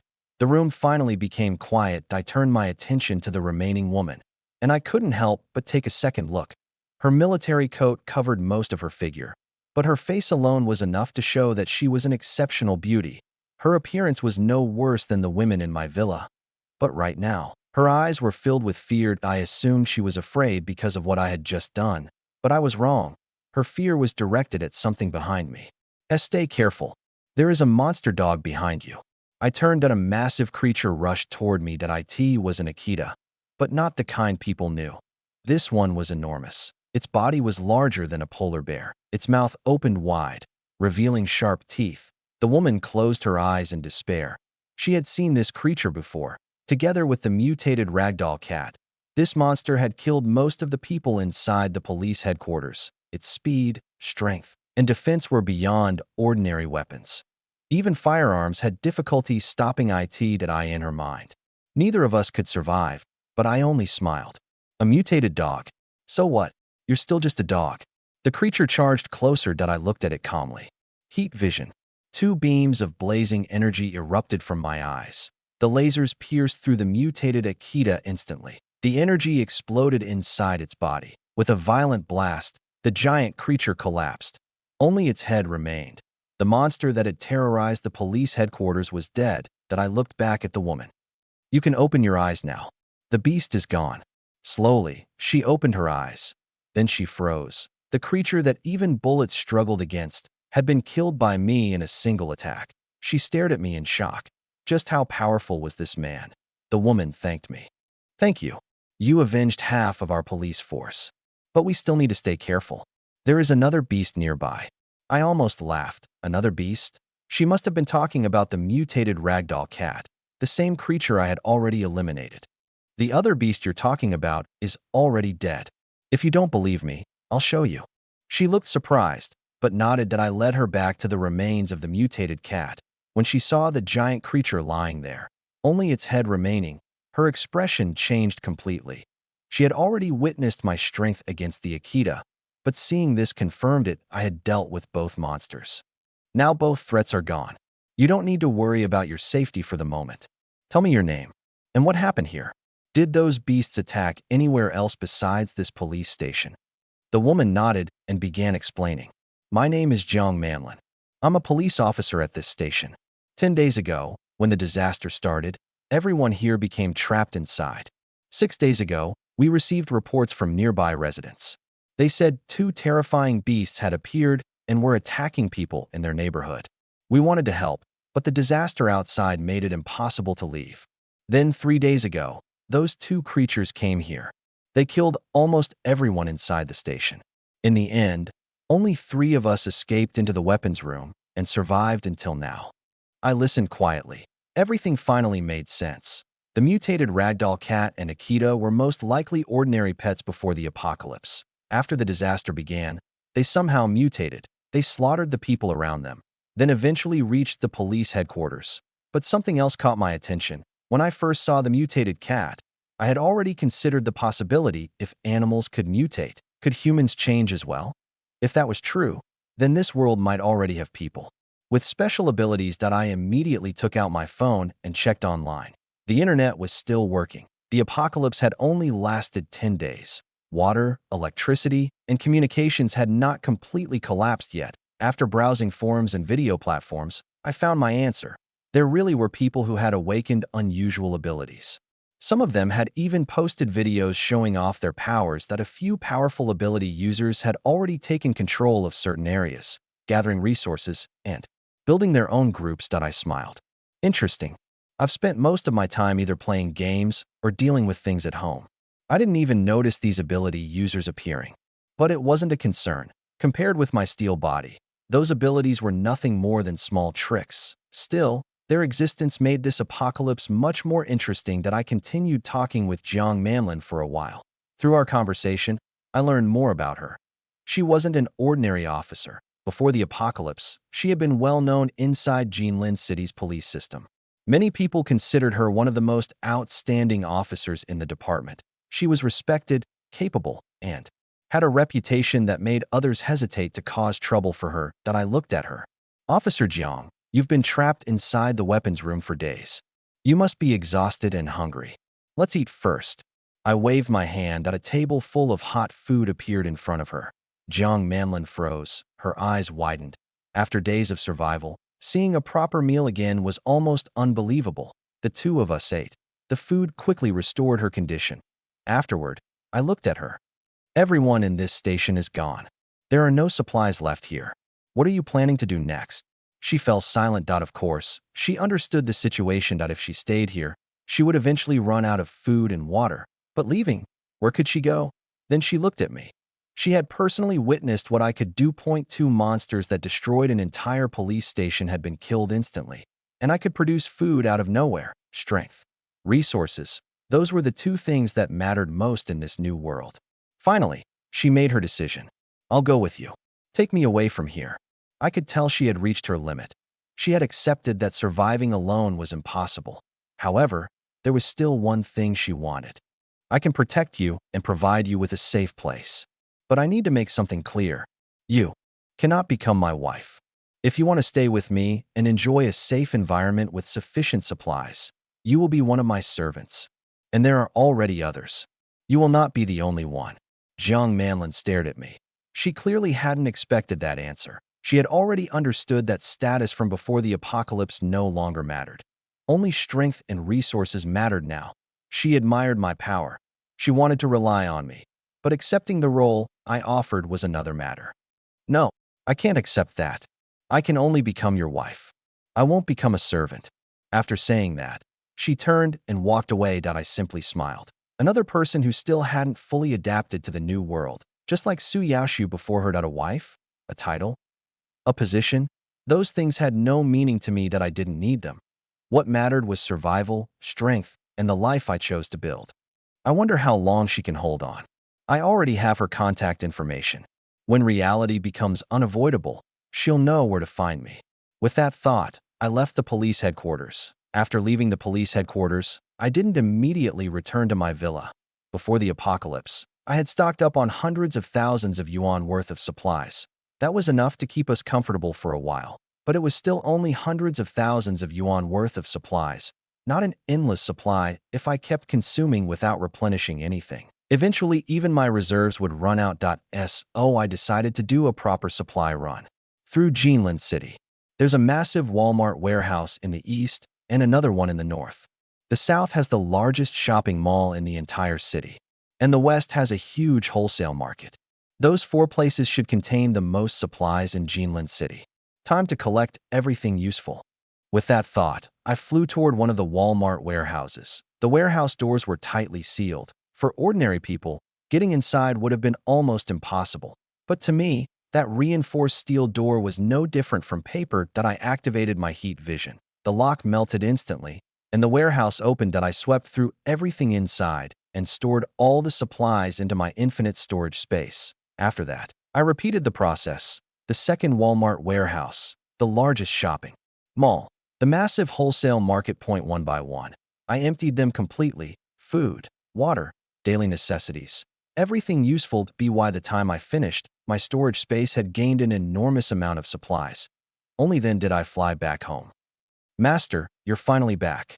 Shun Xian was the first to greet me. The other servants also looked relieved. I knew in this apocalypse, I was their strongest guarantee. If something happened to me, their situation would become extremely dangerous. I collected a lot of supplies this time. From now on, we won't need to worry about shortages. Su Qingyue, take these supplies to the kitchen. Prepare a big meal. Everyone can help. I waved my hand. A mountain of ingredients appeared. Meat, vegetables, rice, flour, oil, seasonings, everything needed for a feast. I understand, Master. Su Qingyue immediately began organizing everyone. Soon, the villa became busy. The servants cooked together while I relaxed on the sofa, playing games. When the meal was finally ready, everyone sat down and enjoyed a proper feast. While eating, I took several pictures at a table full of delicious food. 6 healthy and energetic servants. Then I sent those photos to Jiang Manlin. I wanted to see how long that stubborn police officer could continue holding on. Jiang Manlin received the pictures quickly. The moment she saw them, her expression changed. At a luxurious meal. A safe environment. 6 women living comfortably beside me. She clenched her teeth. That bastard. He actually thinks he can tempt me with this? No, I won't give in. I will never become his servant. At that moment, Jiang Manlin had only gone a few hours without eating. She was still able to maintain her pride. So she immediately called me. I'll say it again. I will only accept becoming your wife. I want to be the woman in charge there. But becoming a servant? Impossible. I laughed. I never forced you. If you don't want to, then don't.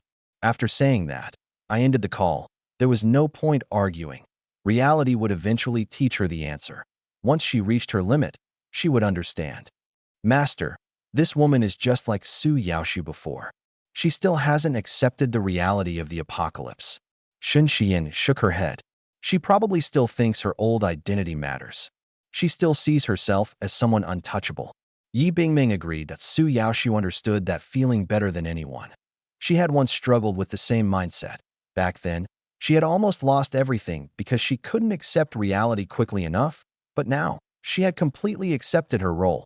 She knew what she needed to do to as long as she made my life comfortable. Her own life would naturally become comfortable too. Sometimes, all it took was a change in perspective. Forget about her for now. We'll continue enjoying our own life. After a few days, I believe she'll make the right choice. I leaned back and continued playing point. 4 servants handled cleaning and organizing the villa. The other 2 stayed beside me, helping me relax. Life continued peacefully. The morning of the 11th day of the apocalypse. System, sign in.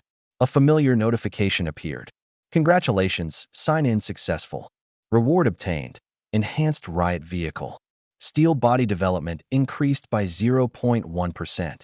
My physical strength improved slightly at the same time. A large armored vehicle appeared inside my storage space. It was spacious, powerful, and heavily reinforced. Not bad. With this vehicle, bringing new servants back will become much easier. The outside world was still extremely dangerous. Freezing temperatures, toxic snow, mutated creatures, possibly even ability users. None of those things threatened me, but ordinary people couldn't survive those conditions. Before, rescuing someone outside required extra effort. Now, I could simply fly there, summon the armored vehicle, and drive them back safely. Much simpler. I smiled. At breakfast, I'll send Jiang Manlin another set of pictures. Let's see how long she can keep resisting. Soon, the servants prepared breakfast, another delicious meal, another peaceful morning. And once again, I sent pictures to Jiang Manlin. This time, her expression became much more complicated. Looking at the food, her stomach betrayed her with a quiet growl. If I became one of Yi Tian's servants, I could eat meals like this every day. Maybe becoming his servant isn't completely unacceptable? She hesitated, but after a moment, she shook her head. No, I can't do this. I can't lower myself like this. I absolutely cannot become his 7th servant. She shouted those words into the empty room. Then she continued enduring hunger alone. Meanwhile, I remained comfortably inside my villa, playing games, enjoying the attention of my servants. Until noon, something unexpected happened. The servants discovered something outside. The toxic snow had stopped falling. The apocalypse had entered a new stage. Master, the toxic snow has stopped falling. Yu Qiutong's voice immediately caught my attention. The toxic snow had stopped. I put down my game controller and walked toward the window. Looking outside, I quickly understood the situation. The hail and snow have stopped, but the wind has become even stronger. That means the temperature has dropped further. The change in weather would definitely have a huge impact on the apocalypse. Before this, the endless hail and snow had trapped almost everyone indoors. Most vehicles couldn't even move through the frozen streets. But now that the snowfall had stopped and temperatures continued dropping, the accumulated ice and snow would soon freeze solid. Once that happened, anyone with a vehicle that could handle the cold and slippery roads would be able to move around outside. For ordinary survivors, this was a major change. For ability users, it was an even bigger opportunity. During the toxic snow period, even ability users had to endure freezing temperatures, poison, and constant impacts from falling ice. But now, they only needed to withstand the cold. For those with ice abilities, fire abilities, or enhanced bodies, the outside world had just become much easier to explore. I frowned slightly. More and more people will leave their shelters and start moving outside. That isn't necessarily good news for me. My own strength is enough that I don't need to fear anyone. But if I leave to search for new servants and some ability user discovers this villa, the consequences could be troublesome. My current villa was only an ordinary luxury house. Without me here, it would not be able to withstand an attack from powerful ability users. I couldn't afford to let someone break in while I was away. Forget it. Once Jiang Manlin finally accepts reality and becomes my seventh servant, I'll stop searching for new ones for a while. It's safer that way. After making my decision, I stopped thinking about it. I returned to the sofa and continued enjoying my comfortable life. That afternoon and evening, I took more pictures of our meals and sent them to Jiang Manlin. She received every single one, but there was nothing she could do except sigh. Her stomach growled loudly. She had already been hungry for too long. Damn Yi Tian. Why does he insist on making me become his servant? Am I really not qualified to be his wife? Now I don't even have enough food or water. I don't know how much longer I can last. Jiang Manlin closed her eyes. She tried to use sleep to ignore the hunger. The 11th day of the apocalypse passed quickly, just as I expected. Many ability users began leaving their shelters. At first, they were cautious, but after confirming that the cold temperature could no longer threaten them, they quickly became reckless. They began fighting for resources. They began fighting for territory, and they began fighting for survivors. The chaos that had previously been hidden inside buildings started spreading across the outside world. The apocalypse entered a new phase. The morning of the 12th day. System, sign in. A familiar notification appeared. Congratulations, sign in successful. Reward obtained, decryption chip. Steel body development increased by 0.1%. My body became slightly stronger again. At the same time, a futuristic-looking chip appeared inside my infinite storage space. System, what does this chip do? Decryption chip can easily bypass all electronic locks, firewalls, and security systems. It can also infiltrate and control connected systems. I immediately became interested. A device capable of breaking electronic security systems and taking control of facilities. That meant if I found a high-level apocalypse shelter, I might be able to take control without destroying it. After occupying it, all the equipment inside would also become accessible through the chip. I smiled. If I can find a truly secure shelter, then my biggest problem will be solved. I can leave the servants there safely and explore the outside world without worrying. That idea was extremely tempting. There were many people in the world who prepared for disasters before they happened. Some had already built underground shelters years in advance. Among all those shelters, if I found one with enough security, my worries would disappear. While I was thinking about where to begin searching, someone from the survivor group contacted me privately. It was one of the few residents who had somehow survived Huang Hao's massacre. He wanted my phone number. A survivor who somehow escaped. Interesting. I gave him my number. Soon, my phone rang. Mr. Yi, hello. My name is Lin Yue. I know something about a shelter. You may be interested. A shelter? That immediately caught my attention.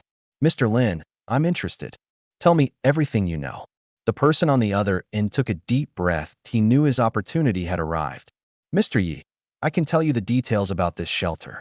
But I've been starving for several days. Could you perhaps? He didn't finish the sentence, but I understood. Mr. Lin, don't worry. Come to the underground parking garage. I'll let you eat properly. Thank you, Mr. Yi. See you there. After ending the call, I quickly arrived at the underground garage. There, I met Lin Yue. After we met, I took out several self-heating meals. Lin Yue immediately began eating. After finishing the food, he finally recovered some strength. Then he took a deep breath. Mr. Yi, I'll be honest. A few months before the apocalypse, I participated in a shelter construction project. This shelter was not built for ordinary disasters. It was designed to survive a possible Third World War. The security level is extremely high. My eyes narrowed. A shelter designed for a global war? That was completely different from the private shelters built by ordinary apocalypse enthusiasts. If I could take control of something like that, I would truly have no worries left. I handed Lin Yue a bottle of cola. Continue. I want to know everything. Where exactly is this shelter? And is there anyone inside right now? I took the bottle of cola from my hand and drank it down quickly. After recovering a little, Lin Yue continued explaining. Mr. Yi, This shelter was completed about 3 days before the apocalypse. It hadn't even been occupied yet. There are swimming pools, entertainment areas, agricultural zones, and many other facilities inside. It's extremely complete. More importantly, this shelter was designed to accommodate 3,000 people. It's huge, and the stored supplies and energy reserves are massive. If you can obtain this shelter, Mr. Yi, surviving the apocalypse will become much easier. After hearing his explanation, I took a deep breath. If everything Lin Yue said was true, then this shelter was something I absolutely had to obtain. It was practically designed for me and my servants. Mr. Lin, since you participated in the construction, you should know the shelter's location, right? If you are willing to tell me where it is, I'll give you a huge amount of supplies. Enough for you to survive for 10 years. I offered him a generous deal. Lin Yue's eyes immediately lit up. He almost agreed. But then he suddenly realized something, that wasn't he the one holding the advantage right now. After all, he was the only person who knew the location and details of the shelter. That thought caused his confidence to grow, and soon, greed followed. He wanted more. Mr. Yi, I don't only know the location. I also know the access password. If you want both the location and the password, then you need to agree to one more condition. I looked at him. Oh, then tell me what you want. Lin Yue smiled. I want you to take me into the shelter. Give me a safe place to live. And I want at least 1/3 of the supplies inside. He paused. Then his expression became even more shameless. Also, the women around you are famous among the residents, especially Shen Xian and Yi Bingming. If you are willing to let those two accompany me for a while, then I'll tell you everything about the shelter. Not only will you enter successfully, but you'll also obtain the highest authority. The moment he finished speaking, I didn't show any change in expression. I was still smiling. But deep inside, my killing intent flashed in my eyes. Lin Yue was already a dead man. Originally, I planned to give him enough supplies after obtaining the shelter information, but this idiot actually dared to have ideas about my people. Then he had already lost his chance to live. Still, I didn't reveal anything. I looked at him calmly. Mr. Lin's request isn't unreasonable. The women around me are not that important. If 2 of them can be exchanged for a shelter, then this deal is definitely worth it. Lin Yue laughed. Ha ha ha.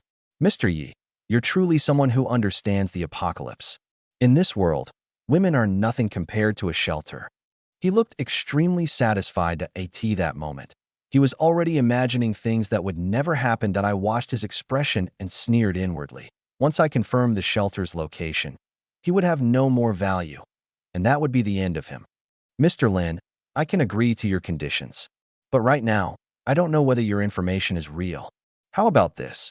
Tell me the location first. I'll verify that the shelter exists. After that, we'll discuss the rest. Lin Yue immediately nodded to him, telling me the location was harmless. After all, I didn't have the password. Even if I found the shelter, I wouldn't be able to enter at that point. I would still need to return and exchange supplies and women for the password. Of course, I'll tell you now. The shelter is located. He gave me the exact location. The moment I heard it, a meaningful smile appeared on my face. A location was enough that I didn't need his password, because I had something far more useful, the decryption chip.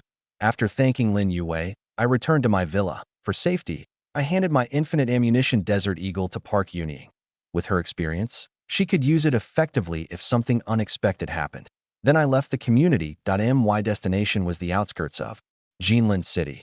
After several hours of searching, I finally found the shelter entrance. Based on the information Lin Yue provided, I looked at the massive structure in front of me. Not bad. Now let's see what you can do. Decryption chip. I activated the system reward. The high-tech chip immediately released strange signals. Within less than 10 seconds, every electronic lock at the entrance was completely bypassed. Click, click. The enormous doors slowly opened. The hidden shelter finally revealed itself. I stepped inside. Swimming pool, entertainment area, plantation, livestock facilities, private residences, apartment buildings. Everything is here. I couldn't help but admire it. Compared with my current villa, this place was on another level. If I brought my servants here, life would become even more comfortable. Especially this swimming pool. Imagining relaxing here with everyone made me smile. After exploring for a while, I found the central control room. Once again, I activated the decryption chip. The chip released another wave of signals. Seconds later, every system inside the shelter was under my control. A mature female artificial intelligence voice suddenly sounded. "Welcome, Master." I smiled. That confirmed it. This shelter belonged to me now. Perfect. All I need to do is bring my servants here. As for Lin Yue, he has already served his purpose. It's time for him to disappear. I turned around and left the shelter. My next destination was home. I returned to the underground parking garage beneath Julong Lake Community. "Mr. Lin, I went to the place you told me about, and I really did find a very impressive shelter." I smiled as I spoke. Lin Yue immediately became excited. "Haha, that's great, Mr. Yi. Now, as long as you keep your promise, I'll give you the shelter password. After that, we'll enter together. We can enjoy the best food and live safely inside." Looking at his excited expression, I couldn't help but laugh inwardly. This man still thought he had the upper hand. He had no idea that, in my eyes, he had already become useless. "Mr. Lin, since I have already found the shelter, you no longer have any value to me." The smile disappeared from Lin Yue's face. He stared at me in shock. "Mr. Yi, what are you talking about? What do you mean I have no value? You found the shelter, but so what? Without the password, you still can't enter. So I suggest you keep your promise. Otherwise, you'll only be able to stand outside and watch that shelter from a distance." He sounded anxious. I looked at him with indifference. I don't want to waste time talking with someone who has already lost his usefulness. And there is one thing you should never have done. You should never have had thoughts about my people. The moment I finished speaking, I moved. Lin Yue didn't even have time to react. After dealing with him, I left the underground garage without looking back. His cries and pleas disappeared behind me. To me, he was nothing more than someone who had made the wrong choice. Back at the villa. "Prepare yourselves. I'm taking you somewhere safer and more comfortable than this place." The 6 servants looked at me curiously. They didn't know where I planned to take them. But they also understood something. My servants. There were things they didn't need to ask about, so they quickly prepared themselves. Soon, we arrived outside the villa. I took out the enhanced riot vehicle from my storage space. Park Yunying immediately examined it carefully. This vehicle is extraordinary. The protection, cold resistance, and ability to handle slippery roads are all extremely impressive. As a professional killer, she had experience with many specialized vehicles. She could tell immediately that this one was different. The others also looked at the vehicle with surprise. "All right, no more waiting. Get in. Before long, you'll see a place far better than this villa."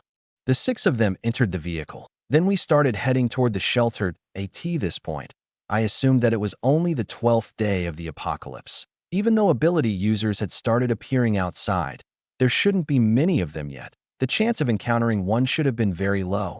But sometimes, coincidence worked differently. 3 ability users had just finished raiding a nearby community. They had collected supplies and rescued several survivors. While crossing the road, one of them noticed my vehicle. "Wait, what the hell? What kind of people are inside that car? Those women are unbelievable. Compared with them, the people we found earlier are nothing." The speaker was Gao Tianhai. His ability was called Heavenly EYE.IT had 2 main functions. The first was extreme vision. The second was firing laser attacks from his eyes. Because of this, even though my vehicle was still some distance away, Gao Tianhai had already seen everyone inside. "Hi, are you saying there are beautiful women inside that vehicle?" Huang Tianliang asked. His ability was flame control. Because of his flames, he had extremely high resistance to cold temperatures. He could even move outside wearing light clothing.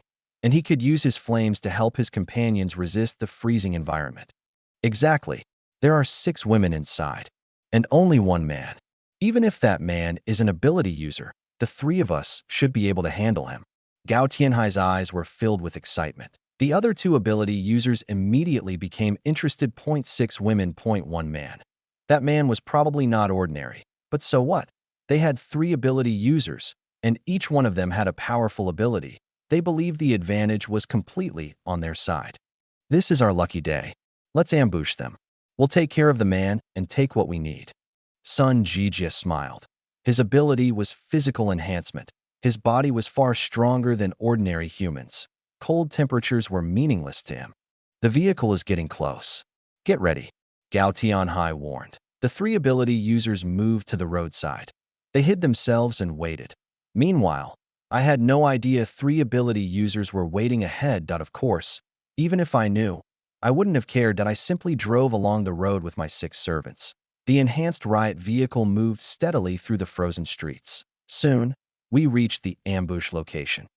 Now, Sun Jijia rushed onto the road. With his enhanced strength, he struck the vehicle directly and forced it to stop. Immediately afterward, Gao Tianhai and Huang Tianliang appeared behind him. Gao Tianhai's eyes were already glowing. The laser energy was ready. Huang Tianliang held a burning fireball in his hand. The three of them surrounded the vehicle. Sun Jijia looked at me arrogantly. "Get out of the car. Leave those 6 women behind. Otherwise," he sneered. "Don't blame us." I looked at the 3 people in front of me. Point 3 ability users. Point 3 people who thought they understood the situation. I almost laughed. They had no idea who they had stopped. I looked at the 3 people standing in front of my vehicle. Their confidence was almost amusing. "Kid, if you willingly surrender your women, we might consider introducing you to our Dragon King society. But if you insist on resisting, don't blame us for being ruthless." Gao Tianhai spoke coldly. "Give up already. I know you don't want to lose 6 beautiful women, but this is the apocalypse. Strength decides everything. We are stronger than you, so you should hand over everything you have." Huang Tianliang added. I looked at the 3 ability users in front of me and couldn't help but laugh. Normally speaking, 3 ability users against 1 would indeed be an overwhelming advantage. But they had made one mistake. They had no idea what kind of opponent they were facing. I stepped out of the vehicle and looked at them with interest. "I want to ask something. The Dragon King Society you mentioned, what exactly is it? From the way you talk about it, joining this organization seems like some kind of great honor."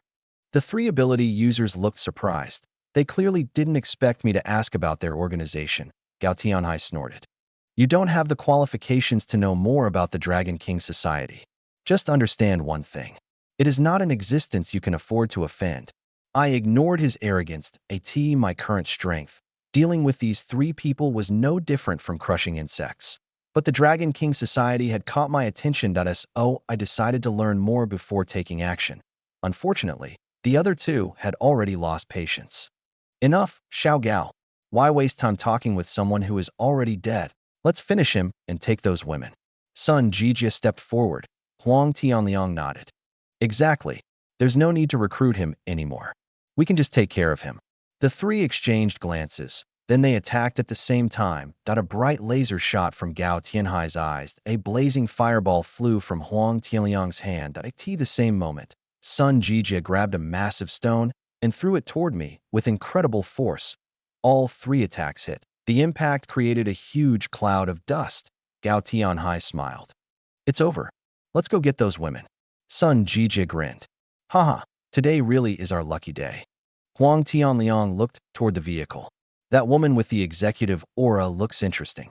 The 3 of them walked forward confidently, but after a few seconds, they stopped, because when the dust cleared, I was still standing there, completely unharmed. Not even my clothes were damaged. "Is this all?" I looked at them calmly. "With strength like yours, you thought you could take my people. You should have understood your position before making a move." The expressions on their faces changed instantly. They had never imagined someone could withstand their combined attack without injury. "This guy, he isn't a normal ability user." Sun Jijia immediately realized something was wrong. "Retreat." The 3 turned and tried to escape. I watched them run. A faint smile appeared on my face. "Trying to run? After attacking me? Do you really think I would let that happen?" Heat vision. 2 blazing beams erupted from my eyes. In an instant, Gao Tianhai and Huang Tianliang were struck down. Their attacks, which could have threatened ordinary people, meant nothing against me. Then I flew after Sun Jijia. A single strike forced him to stop. He fell heavily to the ground. I looked down at him. "Now, tell me everything about the Dragon King Society." Sun Jijia gritted his teeth. "You dare attack members of the Dragon King Society? The leader will never forgive you.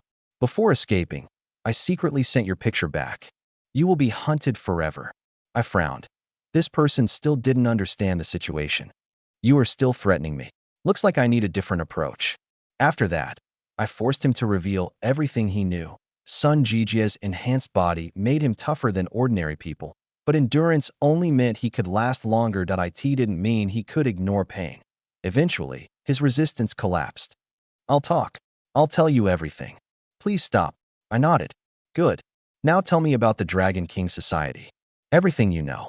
From Sun Jijia's explanation, I learned quite a bit. The Dragon King Society had established its headquarters in the former Photon Group building.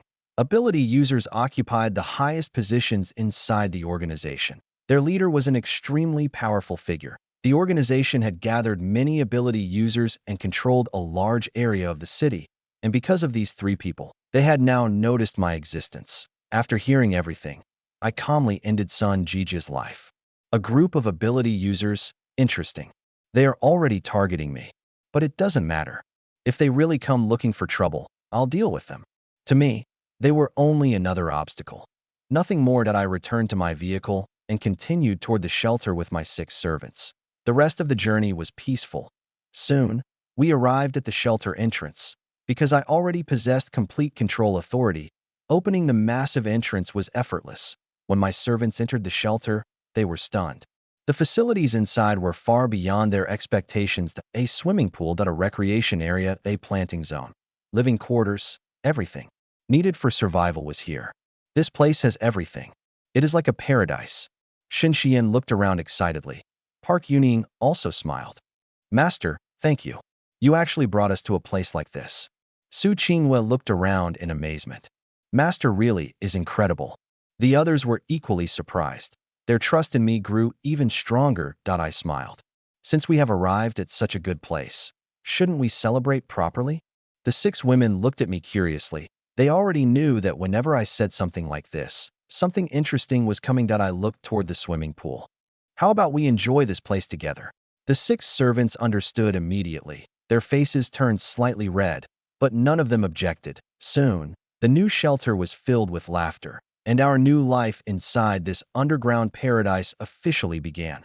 The cold of the apocalypse had pushed Jiang Manlin to her limit. By the 13th day, the proud policewoman who had once stood above ordinary people was barely holding on. That morning, I woke up much later than usual. System, sign-in. Ding. Congratulations, host. Sign-in successful. Superhuman steel body development increased by 0.2%. I felt my body become slightly stronger again. The increase was small, but every bit of improvement mattered. After all, this apocalypse was only getting more dangerous. I stretched and smiled. First, lunch. Then I'll see how long that policewoman can keep holding out. I was curious whether today would finally be the day she accepted reality. Soon, I had lunch with my 6 servants inside the shelter. The meal was as luxurious as ever. Hot food, warm rooms. A safe environment. Compared to the outside world, this place was almost another universe. While eating, I casually recorded some videos and took some pictures. Then I sent them to Jiang Manlin. I wanted her to see exactly what kind of life she was refusing. After the meal, everything continued as usual. Point 4 servants handled the cleanup. Point 2 stayed beside me and helped me relax. I lay comfortably on the sofa, enjoying my peaceful life. Meanwhile, Jiang Manlin's situation had become much worse. The police station had long since run out of food and water. She had survived for days by relying only on her own determination. But determination had limits. Hunger, thirst, cold. Those 3 things were constantly wearing down her will. The temperature had continued dropping after the toxic snow stopped. Unlike me, Jiang Manlin had no special body, no shelter, and no endless supplies. She could only endure. It's so cold. I'm so hungry. I'm so thirsty. If this continues, I really might die here. Her voice was weak. That moment, her phone suddenly rang. She picked it up. It was another message from me.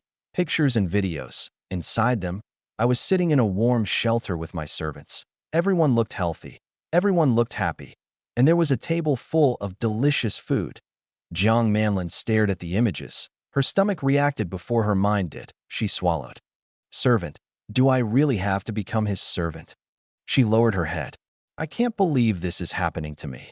For someone like Jiang Manlin, accepting this wasn't easy. She had spent her entire life being respected, but the apocalypse had changed everything. Now, strength and resources decided everything.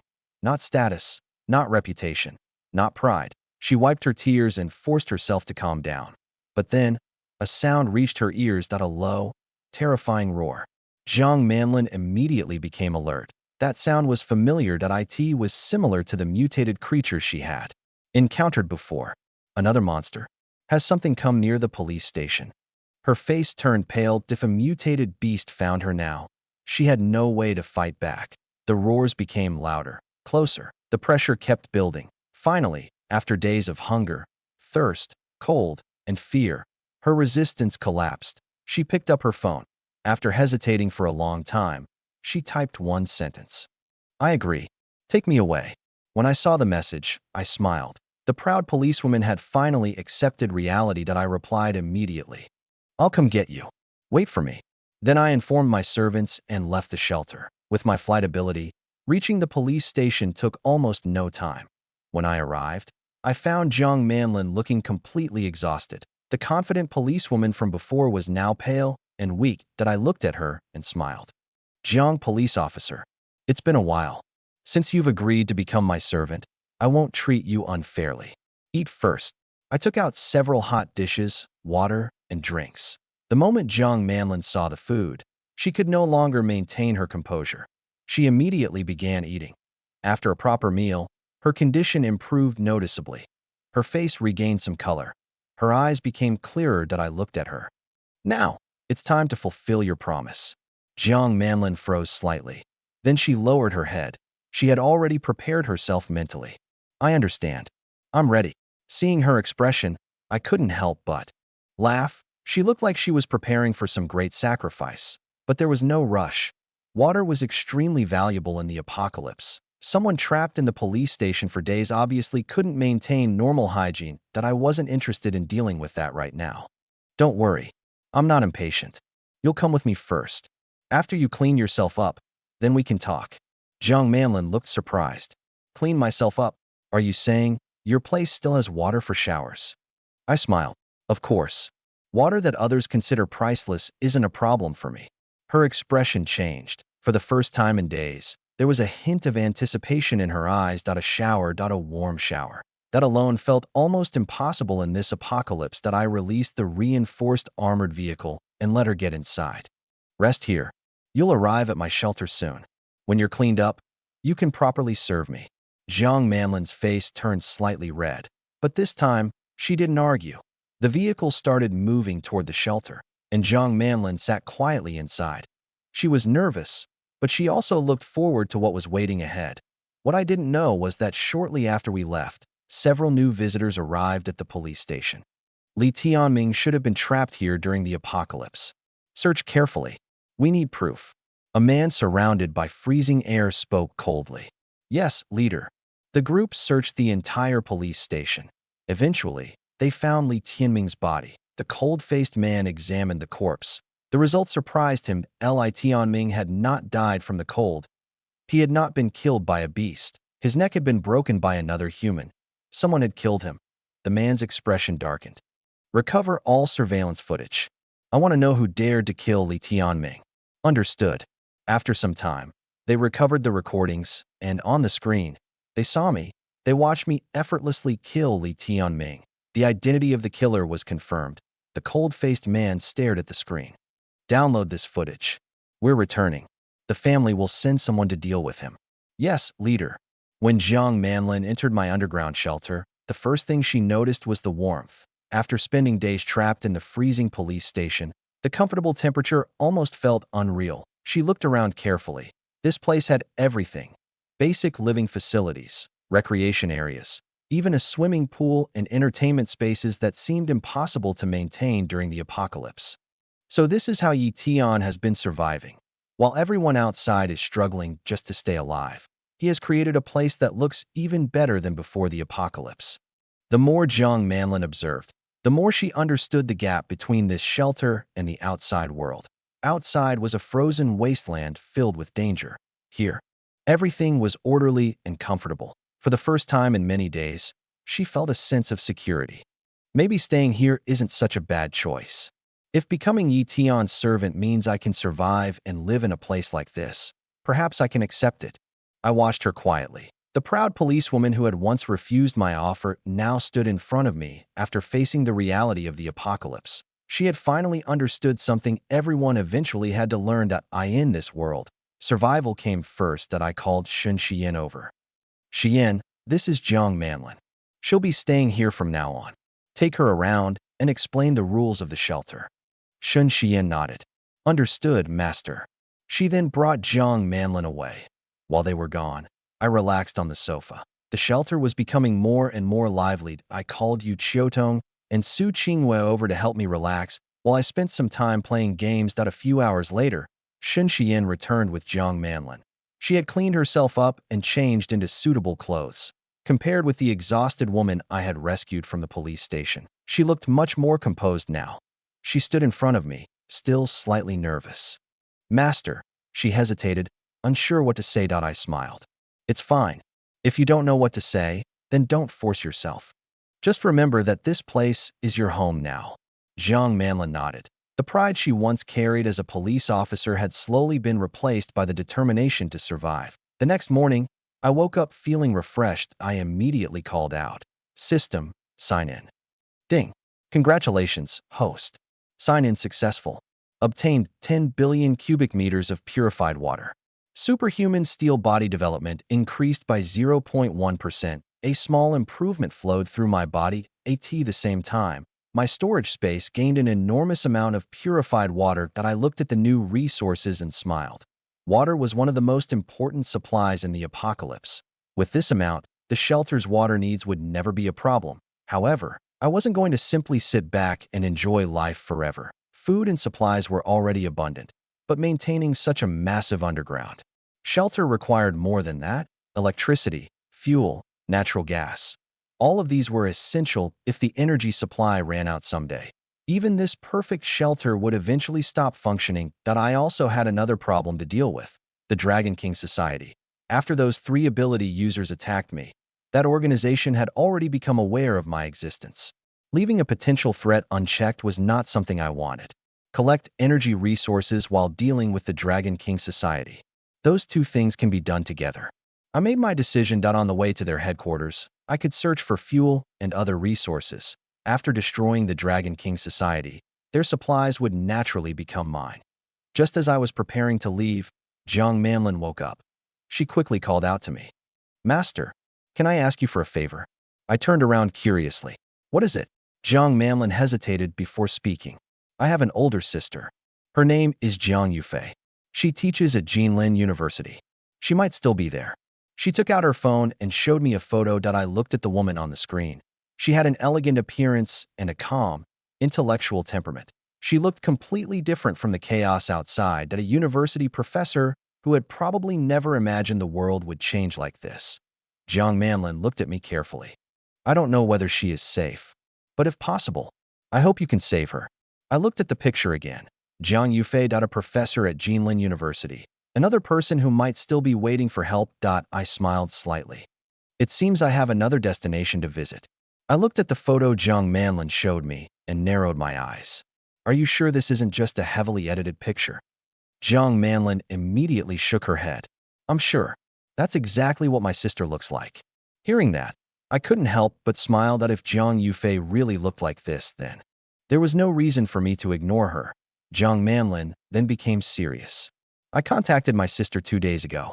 She was still safe at Jinlin University at that time. But things there are getting worse. More and more people are starting to cross the line. Fortunately, it hasn't reached her yet. I nodded slightly. The students at a university were still different from people who had already spent years in society. Many of them still held on to their old values. That was probably why Jiang Yufei, as a beautiful professor, had managed to stay safe until now.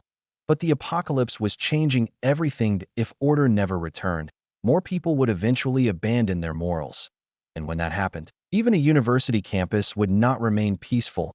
Jiang Yufei's situation could become dangerous at any moment. This matter couldn't wait. Get ready. I'll take you to Jinlin University and bring your sister back. Jiang Manlin nodded quickly. Okay, I'll get ready right now.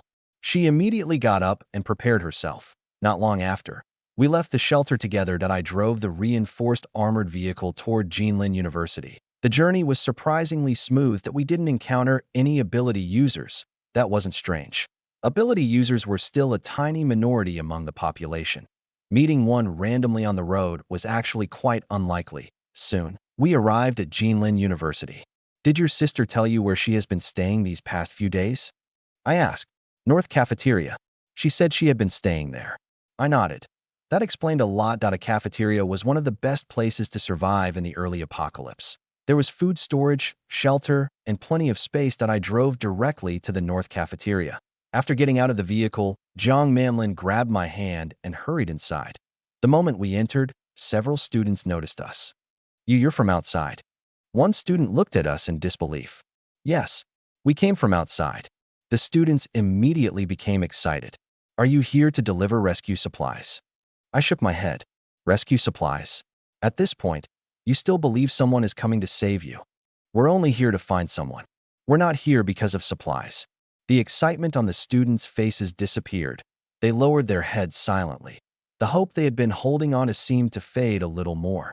Jiang Manlin quickly stepped forward. Where is Professor Jiang Yufei? We're here to find her. The students exchanged nervous looks. N01 answered immediately. Seeing their reaction, Jiang Manlin became anxious. Tell me, where is my sister? She told me 2 days ago that she was staying in the North Cafeteria. What happened to her? The students remained silent. Finally, a beautiful female student stepped forward. Just now, Professor Jiang was taken to the kitchen by Song Tianqi. Jiang Manlin's expression changed instantly. What did you say? My sister was taken away. Who is Song Tianqi? Why is he doing this at school? The female student explained quickly. Song Tianqi used to be a quiet guy who always wore glasses. But yesterday, he awakened an ability. After gaining that power, he completely changed. He started acting like nobody could stop him. Yesterday, he even tried to pursue Professor Jiang, but she rejected him. And today, Jiang Manlin's expression became cold. She clenched her fists. She already understood what had happened. Master, please. We need to hurry. If we're late, she didn't finish the sentence, but I understood that. I nodded. Jiang Yufei was someone I had decided to rescue. N01 was going to interfere. They asked for Song Tianqi. An ability user? That meant nothing to me. Compared with my strength, he was no different from an ordinary person. I moved quickly with Jiang Manlin toward the kitchen. Inside the cafeteria kitchen, a woman's angry voice could be heard. Song Tianqi, I'm your teacher. How could you do something like this? Jiang Yufei struggled while facing the man in front of her. Song Tianqi laughed. Teacher, that doesn't matter anymore. In this world, strength is everything. I admired you from the first time I saw you at university. But before, I had no chance. Now I have awakened an ability. Now I have power. And in this apocalypse, power means everything. He stepped forward. Professor Jiang, just accept reality. Jiang Yufei's expression was full of anger and fear. She had never imagined that a student who once seemed ordinary would become someone like this after gaining power. At that moment, a voice suddenly interrupted him. Stop! Song Tianqi turned around. Jiang Manlin stood at the entrance. Song Tianqi, how dare you do this to your own teacher? Jiang Yufei froze. Manlin, why are you here? Leave. Run. Don't worry about me. I can handle this, but you can't let him catch you. Song Tianqi looked at Jiang Manlin. Then he smiled. Another person had arrived, and this one was also someone he had never seen before. However, before he could move, I stepped forward. I looked at him calmly. Interesting. An ability user who thinks he has become invincible. Song Tianqi frowned. Who are you? I smiled slightly. The person who came to end your little game. The atmosphere in the kitchen instantly became cold. I looked at Song Tianqi and shook my head. So this is the power you gained after awakening. A newly awakened ability user who only knows how to bully ordinary people. My words instantly angered him. Ever since he gained his ability, everyone around him had either feared him or tried to please him. No one had ever spoken to him with such contempt. You have no idea who you're talking to. Today you're finished. Song Tianqi's expression turned cold. Then he moved a physical enhancement ability user. His speed was far beyond an ordinary person. In the blink of an eye, he appeared in front of me and launched a powerful kick. The force behind that attack was enough to seriously injure most ability users, but unfortunately for him, he had chosen the wrong opponent. Bang! His kick landed directly on my chest. However, the scene he expected never happened. That I didn't move. My body didn't even react. Instead, Song Tianchi felt as if his leg had struck an unbreakable mountain. Impossible, he couldn't move me at all. That's all. I looked at him calmly. Even your kick has no strength, yet you act like you're invincible. Let me show you what a real attack looks like. The next moment, I moved at my kick landed directly on Song Tianchi. The difference between our strength was overwhelming. He flew backward and crashed heavily onto the ground. His eyes widened in disbelief.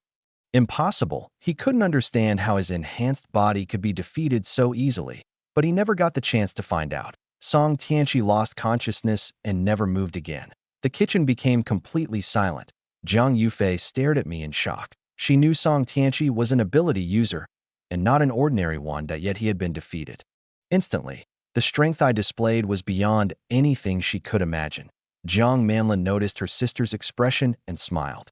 I had the same reaction when I first saw Master's strength. Trust me, you'll get used to it. She then introduced me properly. After hearing everything, Zhang Yufei finally understood my situation, that I had overwhelming strength, that I possessed a shelter that could survive the apocalypse. I had enough resources for everyone inside. And most surprisingly, her own sister had already become my servant. Zhang Yufei couldn't hide her surprise. She knew Jiang Manlin's personality very well.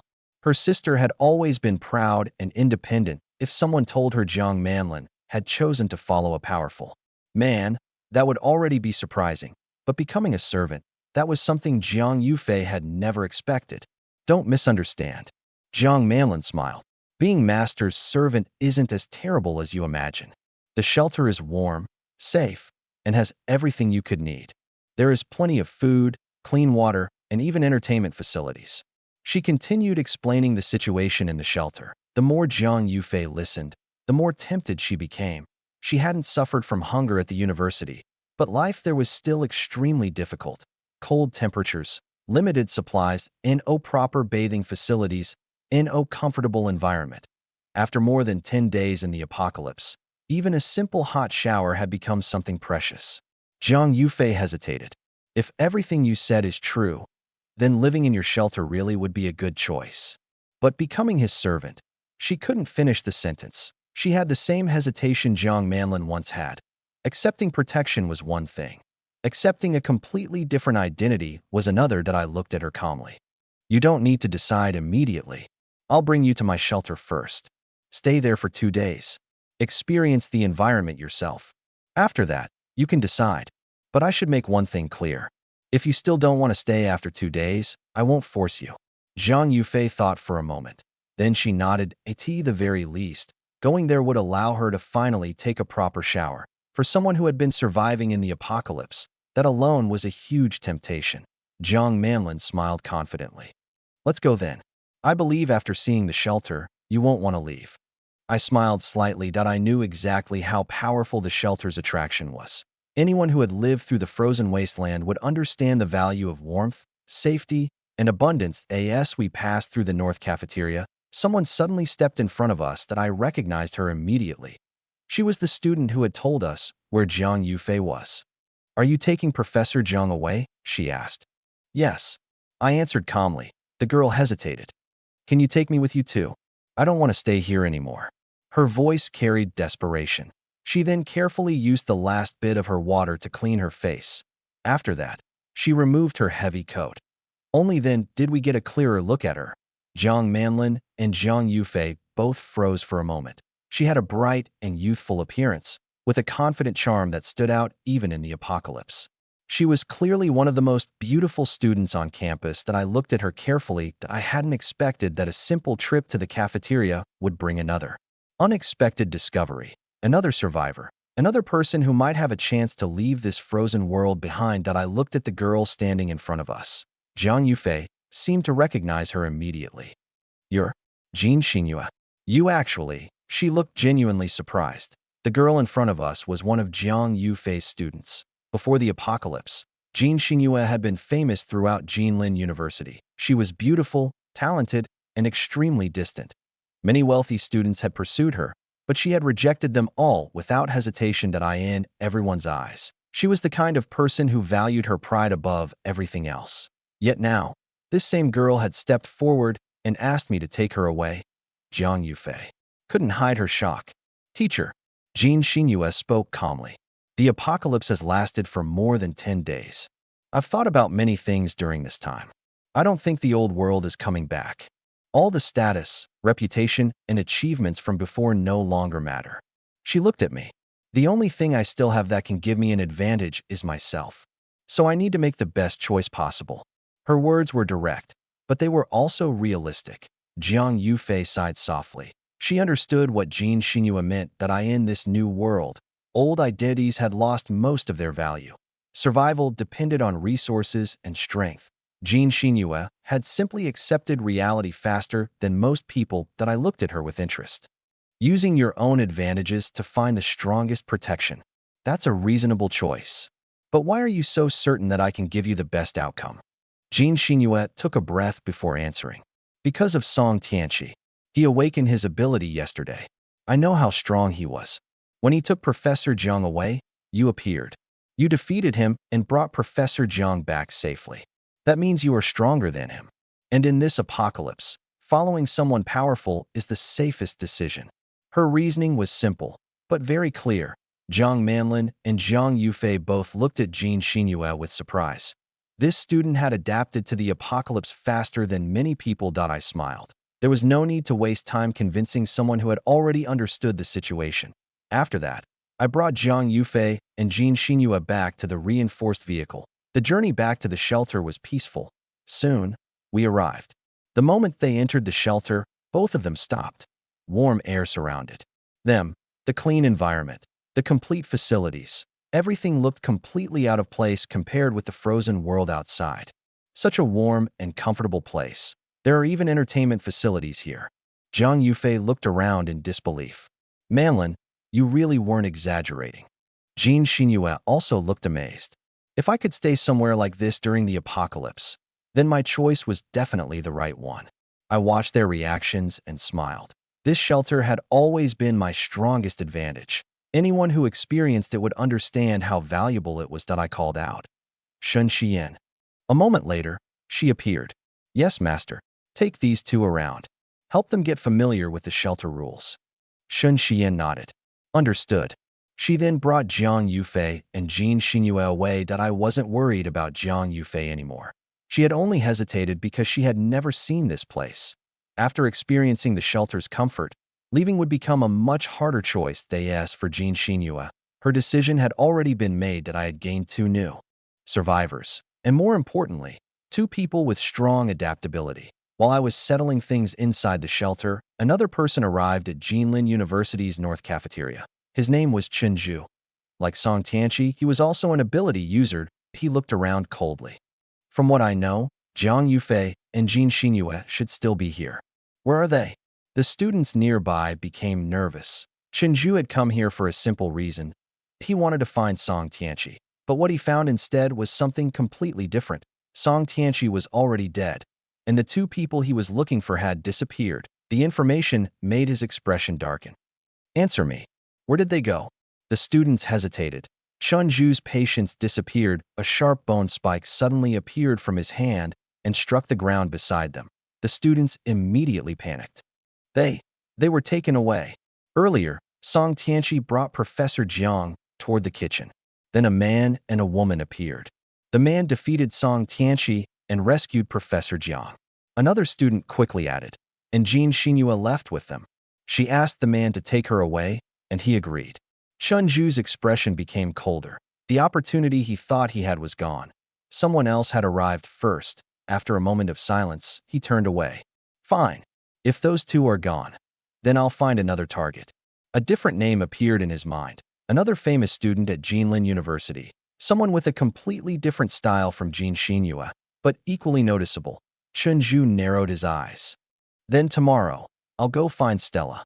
By the remaining hours of the 14th day of the apocalypse, I spent most of my time either relaxing with my attendants or lying on the sofa playing games. Compared with the frozen world outside, my life inside the shelter was almost absurdly comfortable. Soon, the 14th day came to an end. The morning of the 15th day arrived. System, check-in. Ding. Daily check-in complete. Superman physique development increased by 0.3%. Ding. Congratulations on 15 consecutive days of check-ins. A one-time check-in location has been refreshed. Jinlin University. Please visit as soon as possible. I felt my body grow slightly stronger. But that wasn't the important part. The important part was the newly unlocked location. Jinlin University. The last time I completed a location check-in at the police headquarters, the rewards had been far beyond ordinary. My Superman physique development had jumped significantly. And I had even unlocked heat vision. A special location check-in was clearly much more valuable than a normal daily reward that I couldn't help but look forward to what Jinlin University would give me. I don't need to rush Jiang Yufei and Jin Xinyua. They're already inside my shelter. There's plenty of time. Since I'm free, I might as well go see what surprises Jinlin University has waiting for me. After informing my attendants, I left the shelter. Since I wasn't bringing anyone with me, there was no need for the reinforced vehicle. I simply endured the cold and flew directly toward Jinlin University.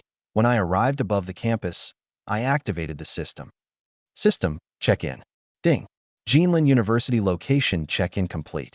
Superman physique development increased by 5%. New Superman abilities unlocked. Supervision and super hearing. At the moment the notification ended, I felt a surge of power spread through my body. My Superman physique development had reached 16% at the same time. My senses underwent a massive transformation.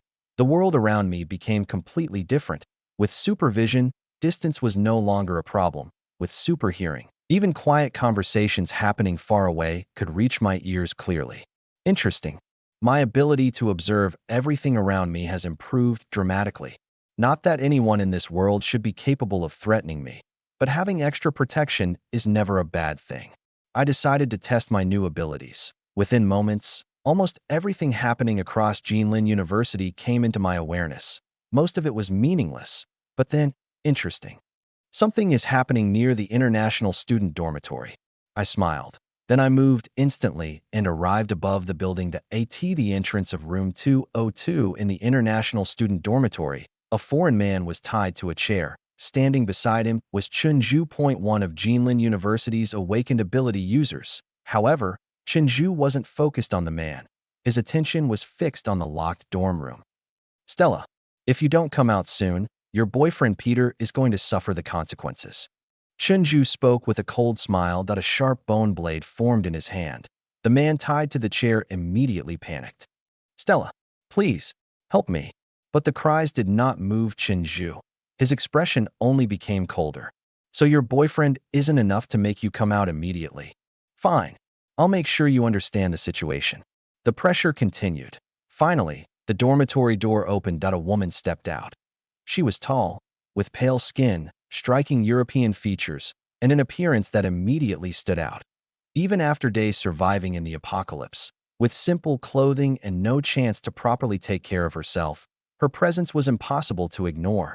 From above, I looked down, and even I had to admit, she was beautiful. Very beautiful. She had a unique appearance that was completely different from the women I had met before. Chunju looked satisfied when he saw her. Stella, you really are rare. Then he turned toward Peter. Does she know how many people you've been involved with since coming to Jinlin University? Peter's expression changed. What are you talking about? That's impossible. Stella, don't listen to him. I never betrayed you. But Chunju simply smiled and took out his phone. Watch this. Stella looked at the screen. Her expression slowly changed. The evidence was enough. Peter had been hiding things from her since arriving at the university. The truth was finally exposed. Peter, Stella's voice trembled. She wasn't angry because of some petty argument. She was hurt because someone she trusted had deceived her. Chunju looked back at Peter. Tell the truth. How many people were involved? Peter hesitated. Then, under pressure, he finally admitted it. 18. The number fell into silence. Chunju laughed as Stella's expression turned cold. At that moment, I watched everything from above. Another awakened user, another conflict. And another interesting person had appeared at Jinlin University. I had a feeling this trip was going to be far more interesting than I expected. I had just finished dealing with the situation at Jinlin University when things became even more interesting. The number 18 completely shattered Stella's trust in Peter. 18. 18, Peter. I thought we grew up together. I thought our relationship was strong enough to withstand anything. But now I realize I was wrong. Completely wrong. Stella's voice trembled with anger and disappointment. The real you is someone I can no longer respect. Peter opened his mouth, trying to explain. This isn't my fault. Those girls were the ones who approached me first. I couldn't control myself. But Stella interrupted him before he could finish. Enough. I was even willing to risk myself to save you just now. I never expected that the person I trusted most would turn out like this. Peter fell silent. He knew there was nothing he could say that would repair the damage at that moment. Chenju stepped forward with a smile. Stella, why don't you follow me from now on? I'll treat you well. Stella immediately frowned. Even though Peter had disappointed her, that did not mean she would accept Chenju. I won't follow you. Stop dreaming. Her refusal made Chenju laugh.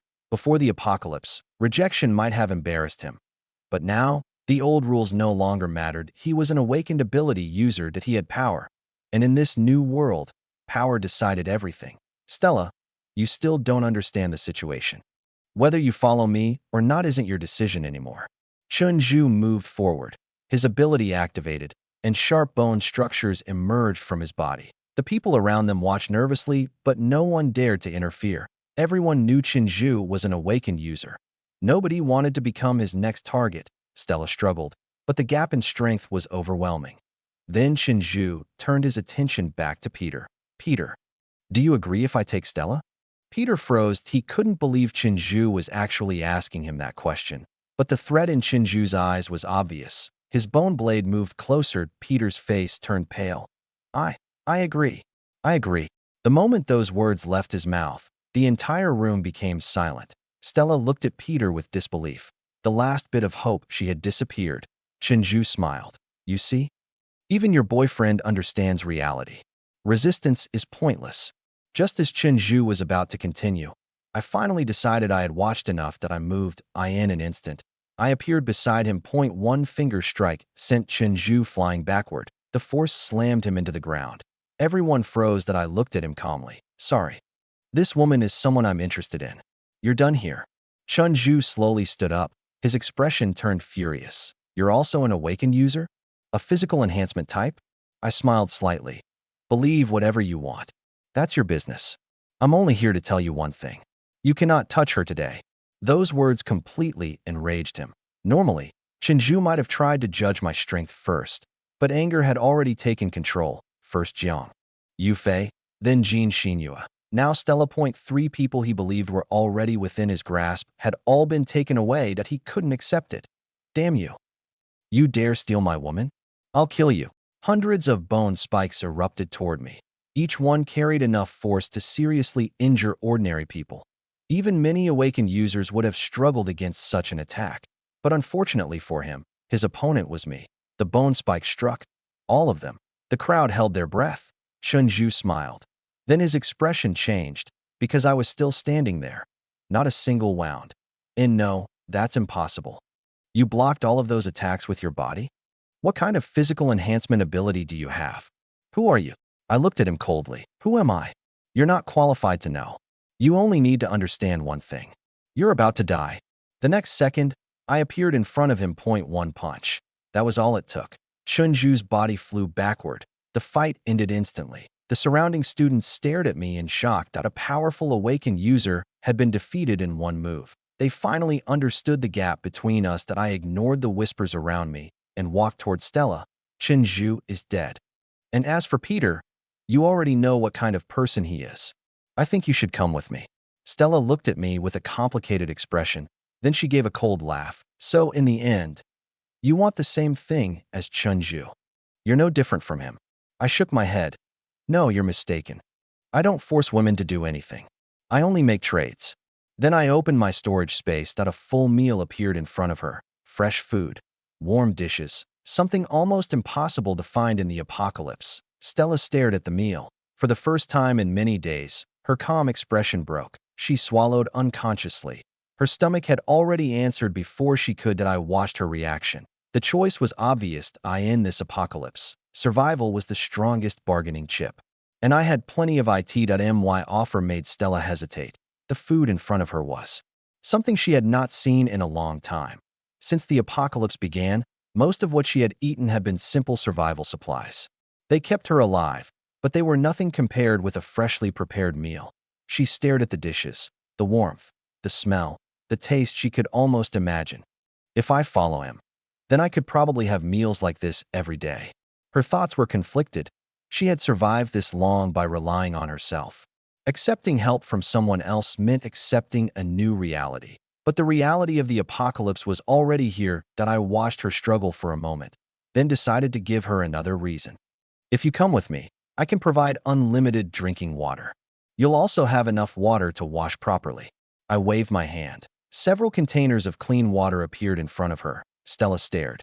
That reaction told me everything. Food was valuable, but clean water in the apocalypse was even more precious. After so many days without proper washing, even that simple thing had become a luxury. Still can't decide. I calmly stood up. If you refuse, that's fine. I'll take this as your answer and leave. I collected the food and water. The moment she saw everything disappear, Stella finally made her choice. Wait. She looked at me. I'll go with you. I'll follow you from now on. I smiled. Another survivor had made the logical choice. Good. You made a wise decision. I brought the food and water back. This time, Stella didn't hesitate. She immediately began eating. After a while, her condition improved noticeably. She finally looked more like a person who had hope again. I'm done. Take me with you. I nodded. Then I looked toward Peter, who was still tied up nearby. This person can't stay alive. I handed Stella a weapon. Do you want to deal with it yourself? If you can't do it, I'll handle it. Stella looked at Peter silently. The person she once trusted had completely disappointed her. After a long pause, she made her decision. You no longer deserve my forgiveness. The shot echoed through the room. Peter's story ended there. Stella lowered her hand. She looked calmer afterward, as if she had finally let go of the last thing holding her back. Let's go. I'll take you somewhere much safer. From now on, your only concern is living well. Stella nodded. Soon, we arrived at my reinforced vehicle. I started driving toward the shelter, but this time, I wasn't careless. The first time I traveled this route, I ran into 3 awakened users. My strength was enough to handle them, but there's no reason to ignore possible danger. I activated my newly acquired abilities, supervision, super hearing. The world around me became completely clear. Every movement, every sound, everything along the road entered my awareness, and halfway through the journey, I noticed something unusual. Chunqingi, did you find the target? Yes. The person who killed Li Tianming. If we capture or eliminate him, the Li family will reward us greatly.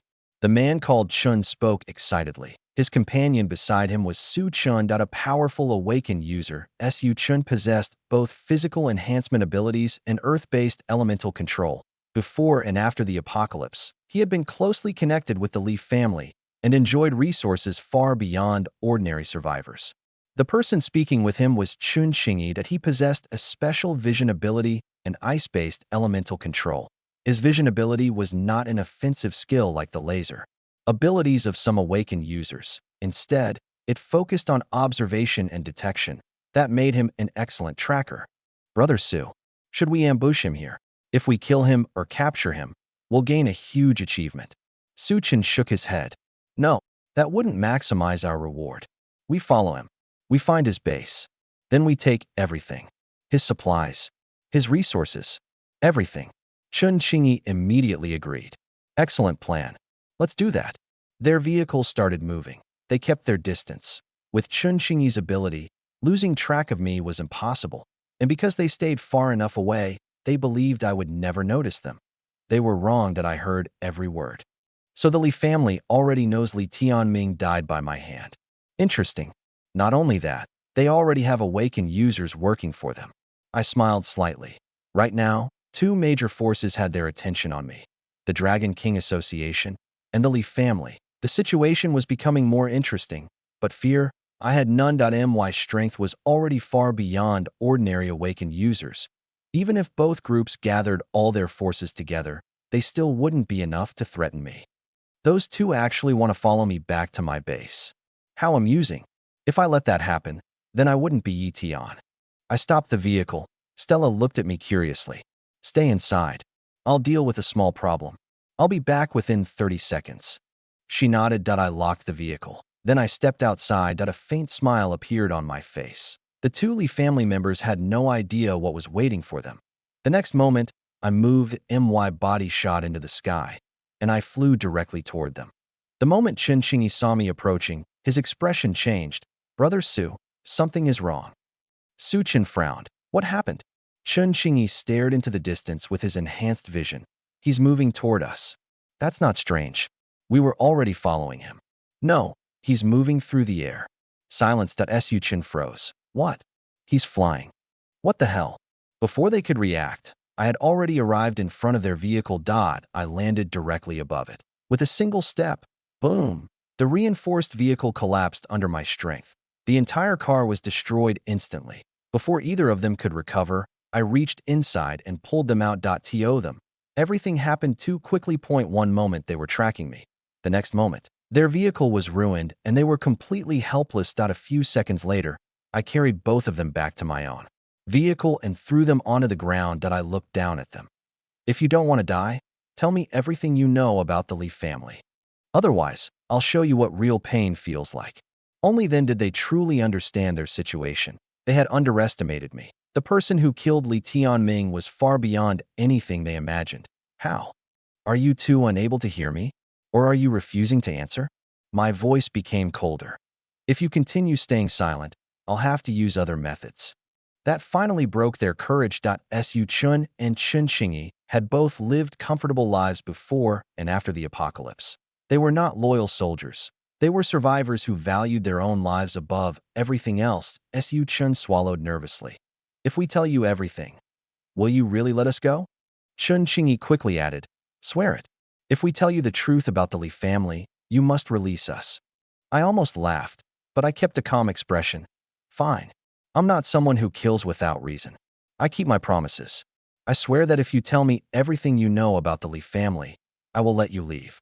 If I break this promise, then may lightning strike me down.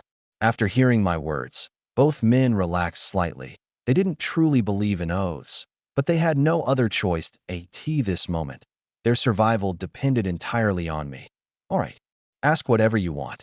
We'll tell you everything. I nodded. Where is the Li family's headquarters? How many awakened users do they have?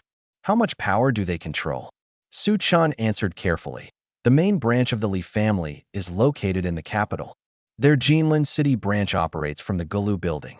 As for awakened users under their command, we only know there are around 18 in Jinlin City. As for the main family headquarters, we don't know. As for influence, the Li family has connections throughout the country. But their true influence is concentrated in major cities. In smaller cities, their power is much weaker. I nodded. That gave me a clearer picture. Then I continued. Who is the strongest person in the Li family? And how important was Li Tianming? Chen Qingyi answered this time. The strongest person is old Master Li Daoxian. Before the apocalypse, he was already elderly and near the end of his life. But after the apocalypse arrived, he awakened 4 different abilities. His body recovered, and his strength increased dramatically. As for Li Tianming, he was one of the Li family's direct descendants. He was also the old master's most favored younger generation member. I understood. That explained why the Li family remained powerful even after civilization collapsed. Their foundation was not just wealth. They had an awakened powerhouse at the top. 4 abilities. That was indeed impressive, but it still didn't concern me no matter how many abilities someone had. I wanted to see them break through my Superman physique first. And so I continued asking. I asked about other major awakened factions. I asked about Jinlin City. I asked about the situation across the country. By the time I finished, I had gained a much clearer understanding of the world after the apocalypse. Most awakened factions could be found online, but online information only showed the surface. People like Su Chen and Chen Qingyi, who belonged to major organizations, knew things ordinary survivors could never access. Good. You two actually gave me quite a lot of useful information. Su Chen looked relieved. Then, can you let us go now? Chen Qingyi also hurriedly said, we told you everything. You promised. I looked at them. Then my expression slowly changed. Release them? Impossible. Why would I let two awakened users who wanted to kill me return and become future enemies? That made no sense. Besides, these two had already planned to kill me and take my supplies. They had already made their choice. They asked for the oath? That was meaningless. If breaking an oath really brought divine punishment, the world would have far fewer liars. You two have no more value to me. It's time to go to the afterlife. Their expressions changed. Before they could finish speaking, my attack landed. The fight ended instantly. Both of them fell.